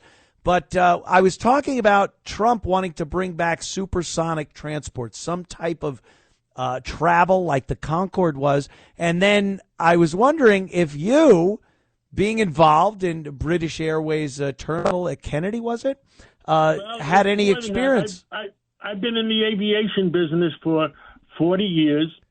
I started back in 1977. And the company that eventually became NetJets, I started the company along with Jim Jacobs. And when we sold this to Santulli, that turned it into NetJets and then turned it into Warren Buffett buying it. We had like 48 jets at that time. And then Warren Buffett turned it into 800 jets. So you were involved, obviously, you just explained, in the aviation industry, but I was talking about the supersonic transport, the Concorde, British Airways. We're getting there. All right. That's the corporate jet part of it, and I used to fly all those jets. When I quit flying, I had 4,000 hours of jet time. Oh, so you actually flew also. You didn't just business-wise own these companies. You flew jets? Absolutely. And in 1983, we bought Capital Airlines, which was one of the leading airlines in the country in 1983-84. And we operated it. Our headquarters was out of Smyrna, Tennessee. We flew to Europe. We flew to the Caribbean. We flew transcontinental, San Francisco, Los Angeles. It was we had mostly in those days, and that's 43 years ago. My God, amazing. We had it was a great airline, and then what happened was People's Express entered our markets. Oh, I remember People's Express. Yes, yeah, and now it's one of the big frauds of the day. Right, low cost air, and it was a total scam. It was a whole total scam. They were cooking the books, selling cheap tickets, and at the end of the day, they weren't. They kept losing a lot of money, but they made believe they were making money, and keep raising a lot of public money just to keep growing. Right, like Crazy Eddie, like Eddie Antner. He did the same thing. Puff up the books, make it seem like you got a great company, and you're taking money out of it, but no money's going in. Nobody's going in, and eventually they all have to blow up. And yes, these guys just keep doing that because of the fact that sometimes they hope that a miracle will happen. Right. And they'll make it. Somehow, what, you're going to win lotto and be able to infuse that money into your company? John, I got to ask you something, because obviously you involved very heavily into aviation and the businesses. What happened over the course of the years that made it where it was so luxurious? It was amazing. The cart would come by and they'd carve off filet mignon to you. Anthony, what happened? Let's start off first with the Concorde, because I was driving back from Long Island. I was listening to you all the way. Thank you. And you got my attention on the Concorde. Ooh, the boss is listening to me. Jesus. and half the British Airways terminal at John F. Kennedy Airport was ours. So we had reciprocal agreements with British Airways. So it was Capital Airlines was our company, and we operated DC-8s, DC-10s, Airbus 300s, and I used to fly some of them, but not for. I didn't fly them for passenger runs because I wasn't qualified to fly, but I flew them on maintenance runs. You got to take it somewhere for work. You would fly it. Yeah. Yeah, and the same thing with the other company. We called it United Jet Fleet before it became NetJets, and we flew. I used to fly them, but not on paid revenue flights. I used to fly them for our own flights.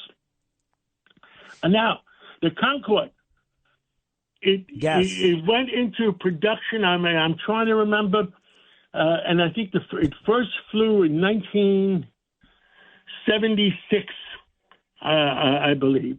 And bicentennial year here in the United States. Very big, patriotic. It was a great airplane. Yes. It was a great airplane. It flew from anywhere from 61,000 to 63,000 feet.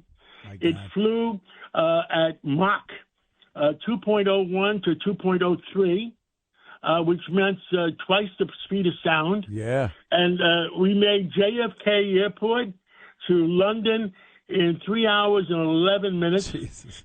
And it made Air France would do it from New York to Paris in like 3 hours and 15 minutes at 63,000 feet. And it was a great airplane. And that technology is 50 years old. Yeah. So I am very, very upset that we have gone nowhere in 50 years. So President Trump, who I know for a long time, and he's always been in aviation. I've always been in aviation. He bought one of the shuttles, and he was operating the shuttle at one time from New York to the Trump, DC. The Trump shuttle was huge. Trump shuttle. And I was supposed to buy the Pan Am shuttle, but that's another day. So what do you think about this, though? That Trump has not gone far enough in the last 50 years. I think the same thing with our space race. Our space race, we are trying to fall behind. And we when they created the space shuttle, to me, knowing aviation and loving aviation, that was a big fraud. Huge. I thought it was going to be the greatest thing. I thought it was going to be the greatest jump leap for mankind in space flight. It was. Nothing. It was a waste of time and money after Apollo. And 50 years. And we went to the moon in 1969, and we haven't been back since. No. So technology has not moved anywhere. But you know what? We've done, John. We've done a lot with autonomous and technologically. You see what Elon's done with the spacecraft that he could bring back, the booster, and it doesn't cost as much. And I think that's a big thing. But I think we wasted so much time and resources on the shuttle program and not just pursuing going to Mars. Yeah, we did nothing in 50 years. Which is so disappointing. And now that they want to create another supersonic transport. Yeah, what do you think about that? Technology now is moving forward, and they're trying to be able to do it with no sonic booms. Now, how do you do that? It's just it's nature. If something goes beyond the speed of sound. Maybe it's the design of the aircraft. Maybe I don't know. I haven't been up to it lately, but it's a very disappointing design because I looked into part of it. Those airplanes are not as fast as the Concorde, and they should be able to make them faster and better, and not just another, just nothing. I mean, I think New York, London on the new one is maybe 4 hours, which is, you want to be able, you can do hypersonic jets right now, and you can do New York, Hong Kong in 3 hours, 4 hours. Oof. Now that's technology. That's insane. And we should be at that point. We should be at that point right now. Why aren't we? What happened? Well, back in the 1950s and 60s, where we started to design the good old days, airplanes, John. We had the German scientists. Yes. The German scientists, the German Jewish scientists were so much more advanced than our people were. They were a smart bunch. When they died off, guess what? We got nothing. We got nothing. Yeah, Operation Paperclip really did help our aviation industry and our the military. As far as rockets go, obviously, I mean, Werner von Braun was the key to the Apollo space program, and there just doesn't. So where are these? And I think Elon Musk is brilliant, but I think it's more the people he hires, and we don't have that one person that just knows so much about this that can put us over the top anymore. That is the problem. Yeah, that is the problem, and we need good leadership. Look, yes, Trump is a smart guy. I think he's on the right track. I'm 100% supportive of him. Absolutely. And Elon Musk, he's a smart guy, but he should, even his father said, I don't know if you saw the article. I did, yes, I saw that today. Yep. And my comment on the article was, father knows best. From the old days. Yeah, your father knows. He should quit. Look, Elon Musk doesn't need the drugs. He doesn't need the alcohol. The one thing you know about President Trump, he doesn't do alcohol and he doesn't do drugs. Right. He's a clean guy. I love him. So I'm betting on Donald Trump. Well, the way I say it, excuse me, you need a strong United States president to save the free world. Yeah, always. It's always been that way. That's what we're doing. And that's what we're doing. And it's not an easy job, and it's not something embrace. And that's what we're seeing now. It's not easy to change the course of a country that has been on the wrong path for so many years. So Donald Trump can't just do this and make people think, oh, Anthony, everyone's going to like this. It's not the way it is. If Harris would have gotten elected, oh, God, please. I am scared crapless. I can't. This country would not have made I have nightmares. 76. I got nightmares thinking about that. Oh, my God. I mean, it was so bad. Yes. I mean, we were being invaded. Yes, I have literally. Expression. Yeah, immigration, yes. I was vice chairman of Ellis Island. I worked with Lee Iacocca on Ellis Island Foundation. Hey, Dodge, I remember him. With Bill Fugazi on Ellis Island Foundation. And we believe in immigration. Immigration, yes. Invasion, no. Legal merit-based immigration. I think it is a wonderful thing for this country. It has fallen so far away from that that we are just letting in people that are so detrimental to this country. Why? Yeah, I can't understand why. I can understand if they snuck in migrants that wanted to work hard, like Ellis Island. Yeah, there you go. My father came through Ellis Island. Don't forget, we wanted. His two brothers had to sign in a dotted line that if he didn't pay the bills, his brothers would sign them. Yeah, cosign. Yeah, they had a cosign for people. Letting these migrants in and letting the criminals in. Yep. What was the Biden people doing? We have to find out who at the White House was pressing those buttons, allowing criminals into our cities, our states.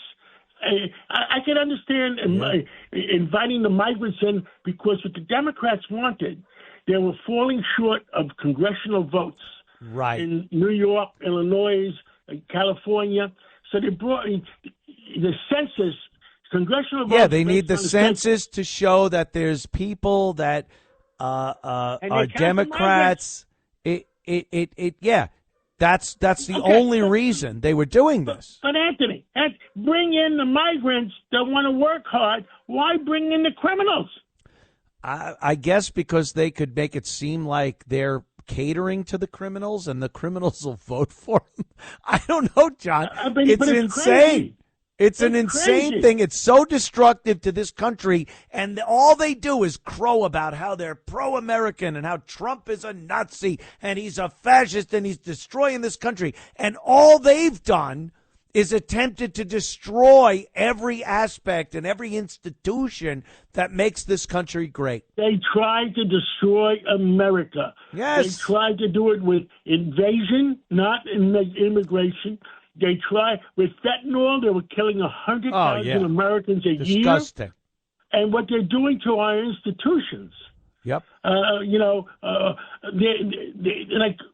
There's 400,000 Chinese students, but you know who puts them in? The Communist Party, and they pay their tuition. And if they don't obey the Communist Party, guess what? Their mother dies. Oh, yeah. No, they're brutal over there. Do you think, John, we're somehow at war with China right now? Because I think we're at war. Maybe there aren't missiles and bullets flying, but I think China is warring with us. They steal our intellectual property. They deposit fungus and diseases upon the world. Why the hell isn't the rest of the globe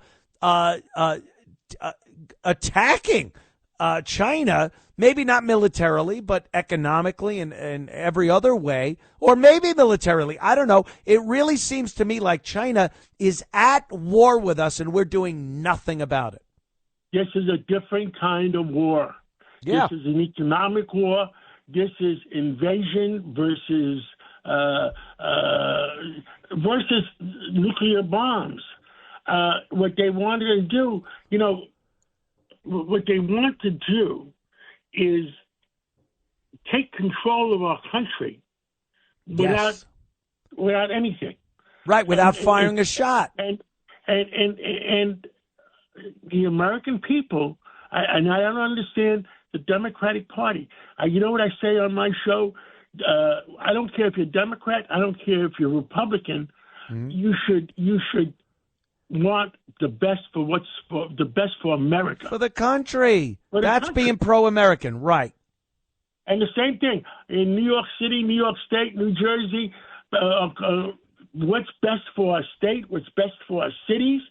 And it's just horrible what's going on. You're right. If I see a Republican doing something that I feel is detrimental to my county, to the city, to the state, I don't care what the party line is. I'm going to say this is not good for the people of this county or community or city or state. And for some reason, we've gotten so jaded where it doesn't matter. If it's your party, you have to back it no matter what they're doing. And that's destroying this country. And then let's take these smart federal judges. What the heck are they doing? Oh, destroy again. They're supposed to be smart guys. The Democratic U.S. senators. I said the other day, why do you want the criminals to come back? Yep. You know why? I don't understand it. Are they American? Are they Americans, or are they on somebody else's side? It makes no sense, John. John, you know that you own this station, and you know that we have to take breaks, right? Well, you got to take that break when you got to take it. I hear you, my friend. But I enjoyed John Katz, talking to you, and let's do it again soon. Let's do it, man. I love it. We'll be back with more of the Anthony Cumia Show in moments. It's the Anthony Cumia Show on the Red Apple Podcast Network. It's the Anthony Cumia Show. Entertaining and informative. On the Red Apple Podcast Network. Anthony Cumia Show. Welcome. Oh, it's my boss. Just on the phone with my boss. It's so funny because everyone that knows me over the course of, oh my God, it's got to be 60, 70 years in broadcasting. All right. No, it's quite some time. I have never gotten along with my boss. And you all know this. I mean, I am not a boss guy. And it's not even because I'm obnoxious, or I am obnoxious. But it's not like I hit back at the boss or anything. I don't do that. I just kind of like being left alone. You know? I don't even like acknowledging that I have a boss or anything. But John has been so great during all this. The fact that I got the job is a miracle. So, that alone told me, wow, that's kind of awesome. And I think we got to take another break, don't we? It's the Anthony Cumia Show on the Red Apple Podcast Network. It's the Anthony Cumia Show. Entertaining and informative. On the Red Apple Podcast Network. Anthony Cumia Show. Yeah, gone. Oh. The guy, I'm talking about Trump wanting to, maybe get the supersonic transport, the kind of a Concorde type plane that could get us around the world in record time back. But again, I think it's naive in 2025. And then John is like, oh, yeah, I was involved with that in British Airways, and I flew planes. And I did. God, what have I been doing? What a slouch. I'm a slouch. But, I think Trump's being a little naive with that whole thing. We're not in a time and place right now for that. We were in the late 60s, early 70s. We were at an amazing place technologically, and with archaic technology, we were at an amazing place technologically. You would think, or anyone would have thought, in 2025, we would have been like sci-fi movies, like that level. But we went in another direction. The 60s, 70s technology that got us everything from the simplest satellite communications to us being on the moon to putting up the GPS system, and that was through the 80s and 90s and still to this day. And then continuing with Elon, with Starlink and high-speed internet, no matter where you are on Earth, we had that technological bump. And then we went somewhere else. We took a fork in the road, and I think, I'm not sure what it was. It involved technology, but not to the extent of supersonic airplanes and rockets that could take us to Mars. And we went like, how can I tell someone I don't know that they suck? That seems to be what was most important. How can I tell an actor or a musician that what he's doing is absolute garbage without having to write a letter? A couple of clicks off an amazing flat device that I hold in my hand. Screw the moon, screw Mars. I want to tell people I have nothing to do with, in the middle of their conversation, where I'm not involved, that everyone speaking is a piece of crap. That's what we decided to do. That's the technological turn we took. And I couldn't be prouder as an American that we went in that direction. Here is a woman. I know. Maxine Dexter, her name is. She's a congresswoman. Don't say congressman. Congresswoman from Oregon. And she wants to talk about welfare and how terrible the current administration is at doling out money and food and shelter and everything to people that just can't seem to afford it. Now, look, I'm not an ogre. I'm not a guy that thinks that people should go hungry in this country. I believe there are people that fall through the cracks. That was a term. That fall on hard times. I get that. But I think the vast majority of people that are utilizing the welfare system in this country are doing it dishonestly, let's say. Dishonestly. I think a lot of people are absolutely capable of working, of not sitting in a wheelchair because they're obese. There's a lot of things that are going on these days with people, and they collect disability and all kinds of money. And that money comes from somewhere, and it's us. It's the people that work. Look, I know I'm talking into a microphone, but I'm pretty good at it. And I did work for a living. I was in HVAC, so stop. I hear you bitching. But a lot of these people are very capable of supporting themselves. And they just want more. They just want more.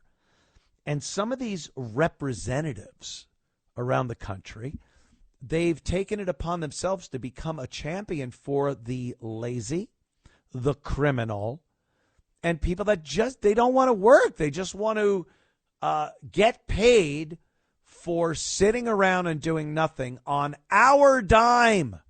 Yes, our dime.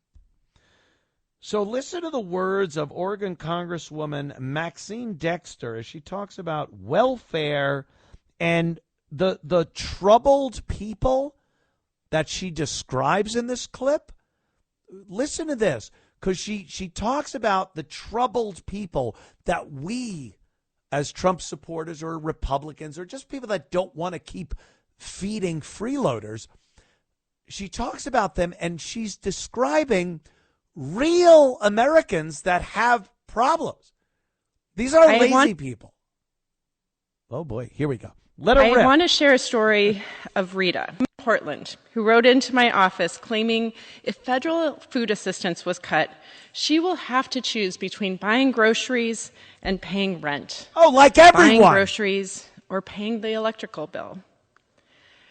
This is not an unfamiliar story for me as a physician who heard my patients struggling with similar choices. And the cruelty of this bill is not just unconscionable, it is heartless. We are talking about real people battling hunger.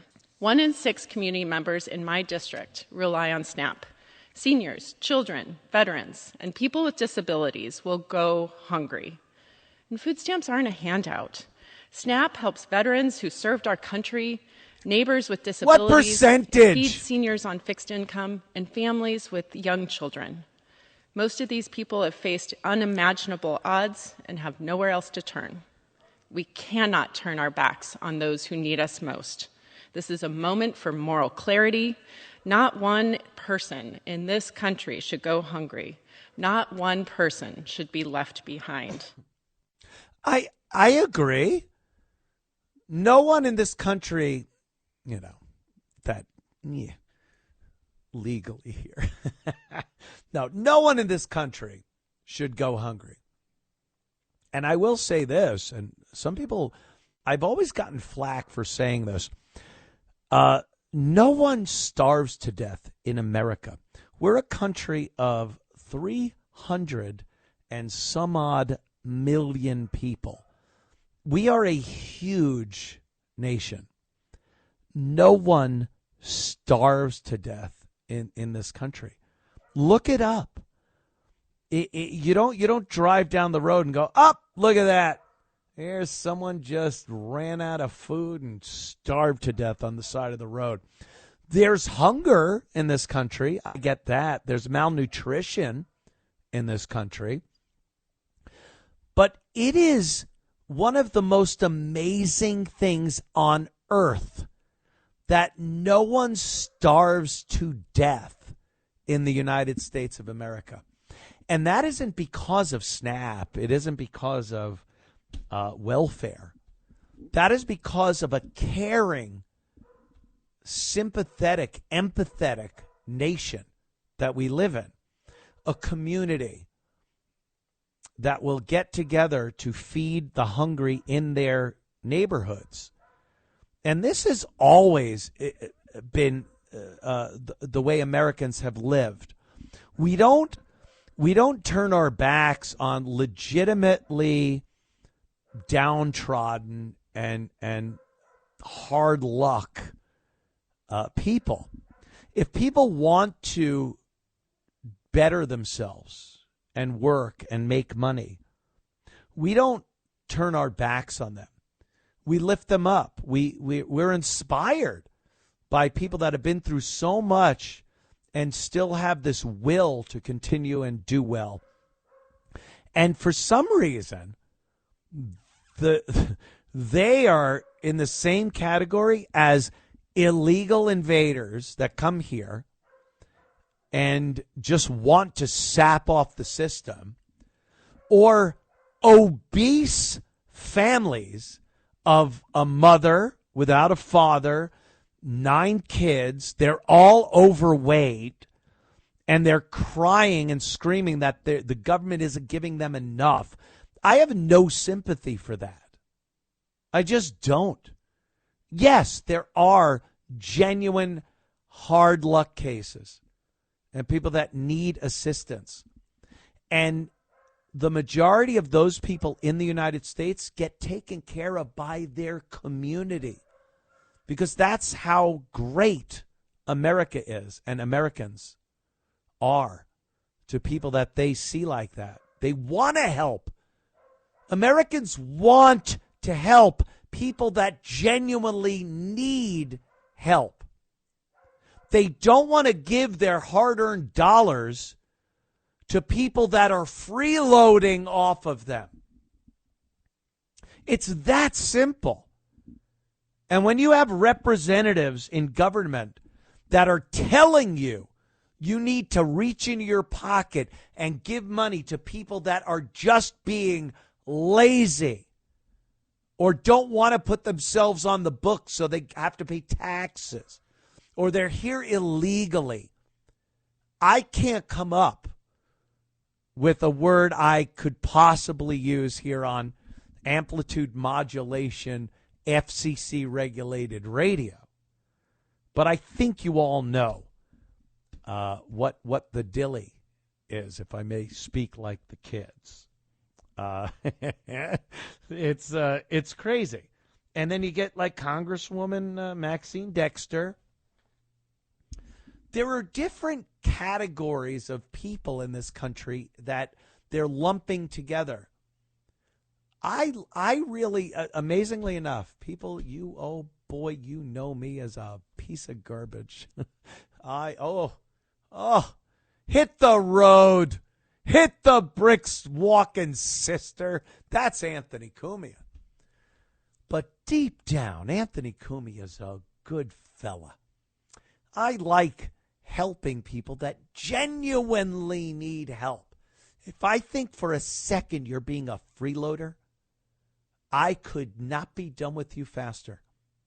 And that's the American spirit. That's how we are as Americans. Don't lie to us. Don't tell us we have to pay for people that are lying to us because some lying politician tells us that's what we need to do. It's disgusting. Let's talk to Rex in Florida. Rex, what's up, man? Hey, Anthony, how you doing, man? Good. Thanks for asking. You earlier, real quick, you talked about the street takeovers.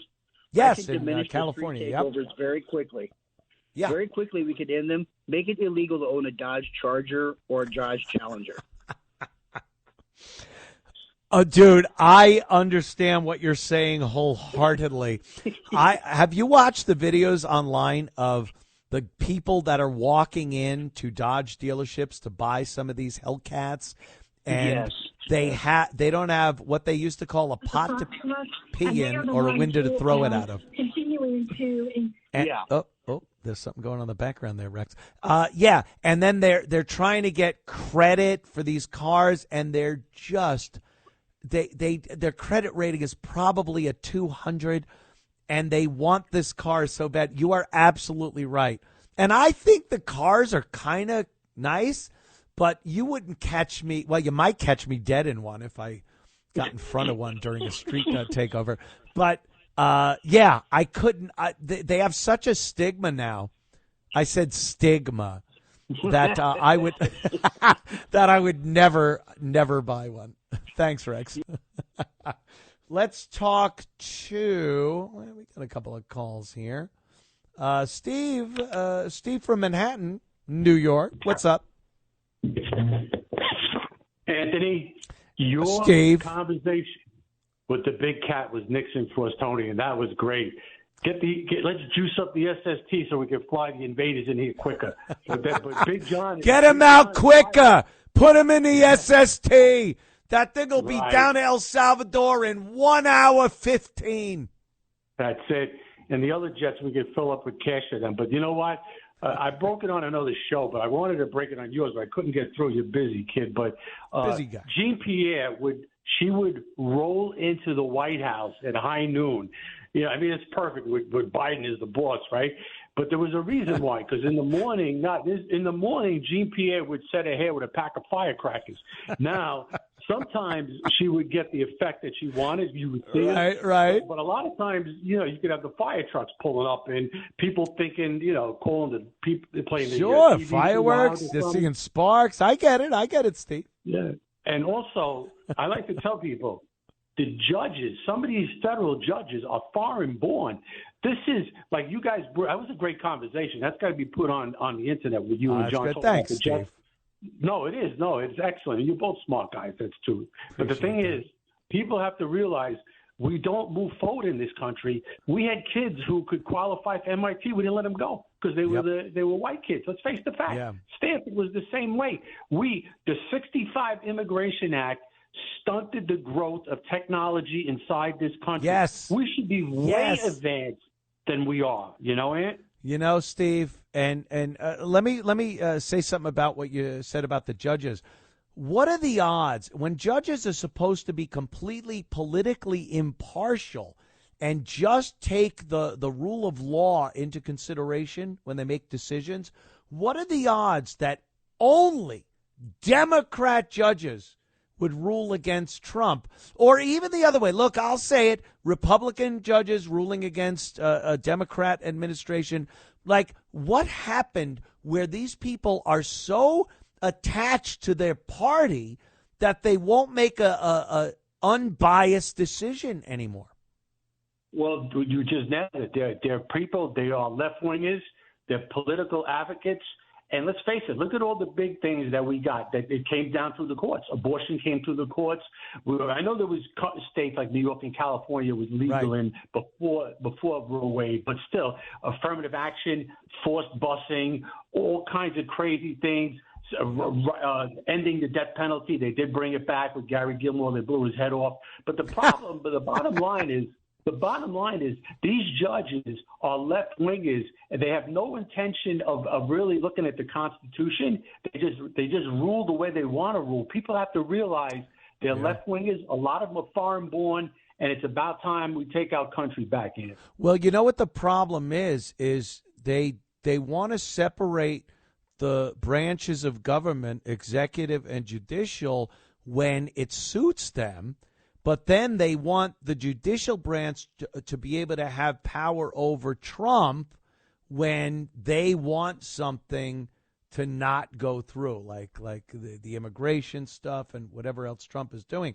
So, again, there's this hypocrisy going on, and we need to really put the line in the sand between what the judicial branch and executive branch are supposed to be doing and what powers they have without being not influenced. I understand how you can be influenced by each one, but one can't take over the other, especially when a judge tells the president he can't do something that is absolutely within his power.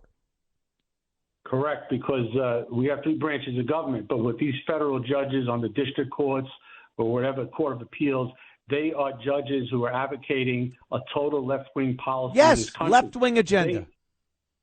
They are doing this to obviously Trump and his agenda because they want to stop it. The left wing, their motto always was use the system to destroy the system. Yes. And basically, they were talking about the court system, and they've done it. Like I just brought up a few things before of what they got through the courts that they could never bring to the American people. American people would have never voted for this invasion of America. Never. I don't know how some of these people are in any position of power when every single American goes, no, we don't want this, except for the fringe mental patients. But the majority doesn't want it. But for some reason, it becomes the norm. And we have to deal with this? No. Steve, thank you, my friend. Leave Manhattan. Come down to South Carolina. What's wrong with you? There goes Steve. All right, we'll be back to wrap up the Anthony Cumia Show in moments. It's the Anthony Cumia Show on the Red Apple Podcast Network. It's the Anthony Cumia Show. Entertaining and informative. On the Red Apple Podcast Network. The Anthony Cumia Show. Another great Sunday evening with y'all. I am in South Carolina. Y'all. For the people in my former hometown of New York City, I ride a tight line here between hating you for voting in these imbeciles and feeling so bad that you have to live with your terrible, terrible decisions. I have family and friends that live in New York City, and I just feel terrible for them. But it seems like New York keeps making the same mistakes over and over. Kathy Hochul is the governor of New York State. And regardless of what state you're from, wherever you're listening to this program from, this is a warning. This is a warning to you. You vote in the wrong people, You are voting away your God-given rights. And the big two, as I see it, yeah, I know there's more. The fourth is a biggie. I get it. But 1 and 2, coming in at number 1 and 2 with a bullet. It's freedom of speech and shall not be infringed. Hi, I'm Casey Kasem. And these are the two big amendments. It really is so important that we have the freedom to speak, voice our minds, voice our opinions, and back it up with some lead, as Greaseman used to say. Yeah, I'm slinging the lead. And when you listen to Kathy Hochul, I lived in New York for most of my life. Took a few treks to Boston for radio and came back to New York. But the problem with New York has always been the infringement on your right to bear arms. New York has been one of, but I think it's the worst state possible to try to exercise your Second Amendment right to bear arms. When I finally got my pistol permit in New York State, it took about a year, just under a year, 9, 10 months. And I had to jump through hoops that you wouldn't even, the founding fathers would have pummeled the person giving me the forms I had to fill out to exercise my God-given right to bear arms. And it just doesn't stop in New York. So let's listen to Kathy Hochul talk about gun control in New York. Let her rip. Hey, New Yorkers, do you know your state is home to the toughest gun laws in America? We know. And they're working. Every year since I've been governor, I've been working hard to get guns off the streets.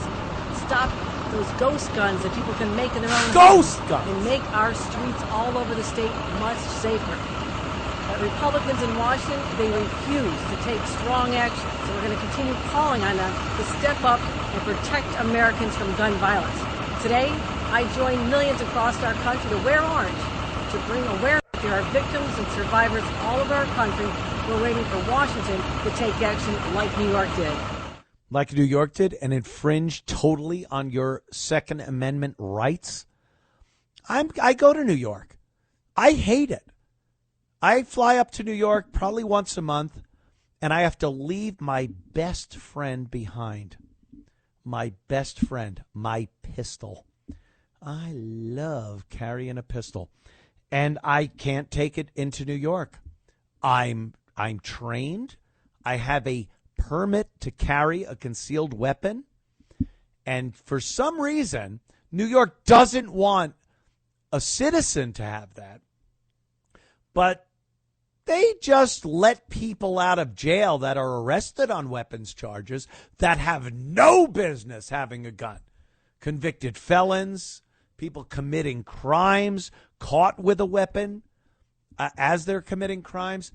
And she thinks that makes New York safer by having citizens that might want the best tool available to them to protect themselves and their families to not have guns. And then I walk into Times Square and I see Kathy Hochul. She put up these signs that say Times Square is a no-gun zone.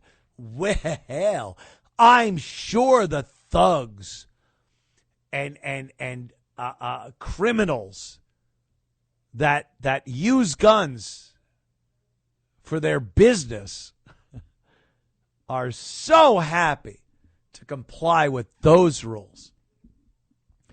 It's disgusting how supposed representatives of American citizens can tell you you cannot exercise your Second Amendment rights somewhere when they have a policy of no bail, just letting people out Real criminal, hardened, violent criminals are allowed out of jail. And then they tell you, hey, gun, you protect yourself with the best tool available? No. Imagine you're a carpenter and they tell you you need to use a rock instead of a hammer because sensible hammer control. Anyway, thank you for tuning in. We adore you. We'll be back next Sunday for more of the Anthony Cumia Show. We do appreciate your support. See you next week.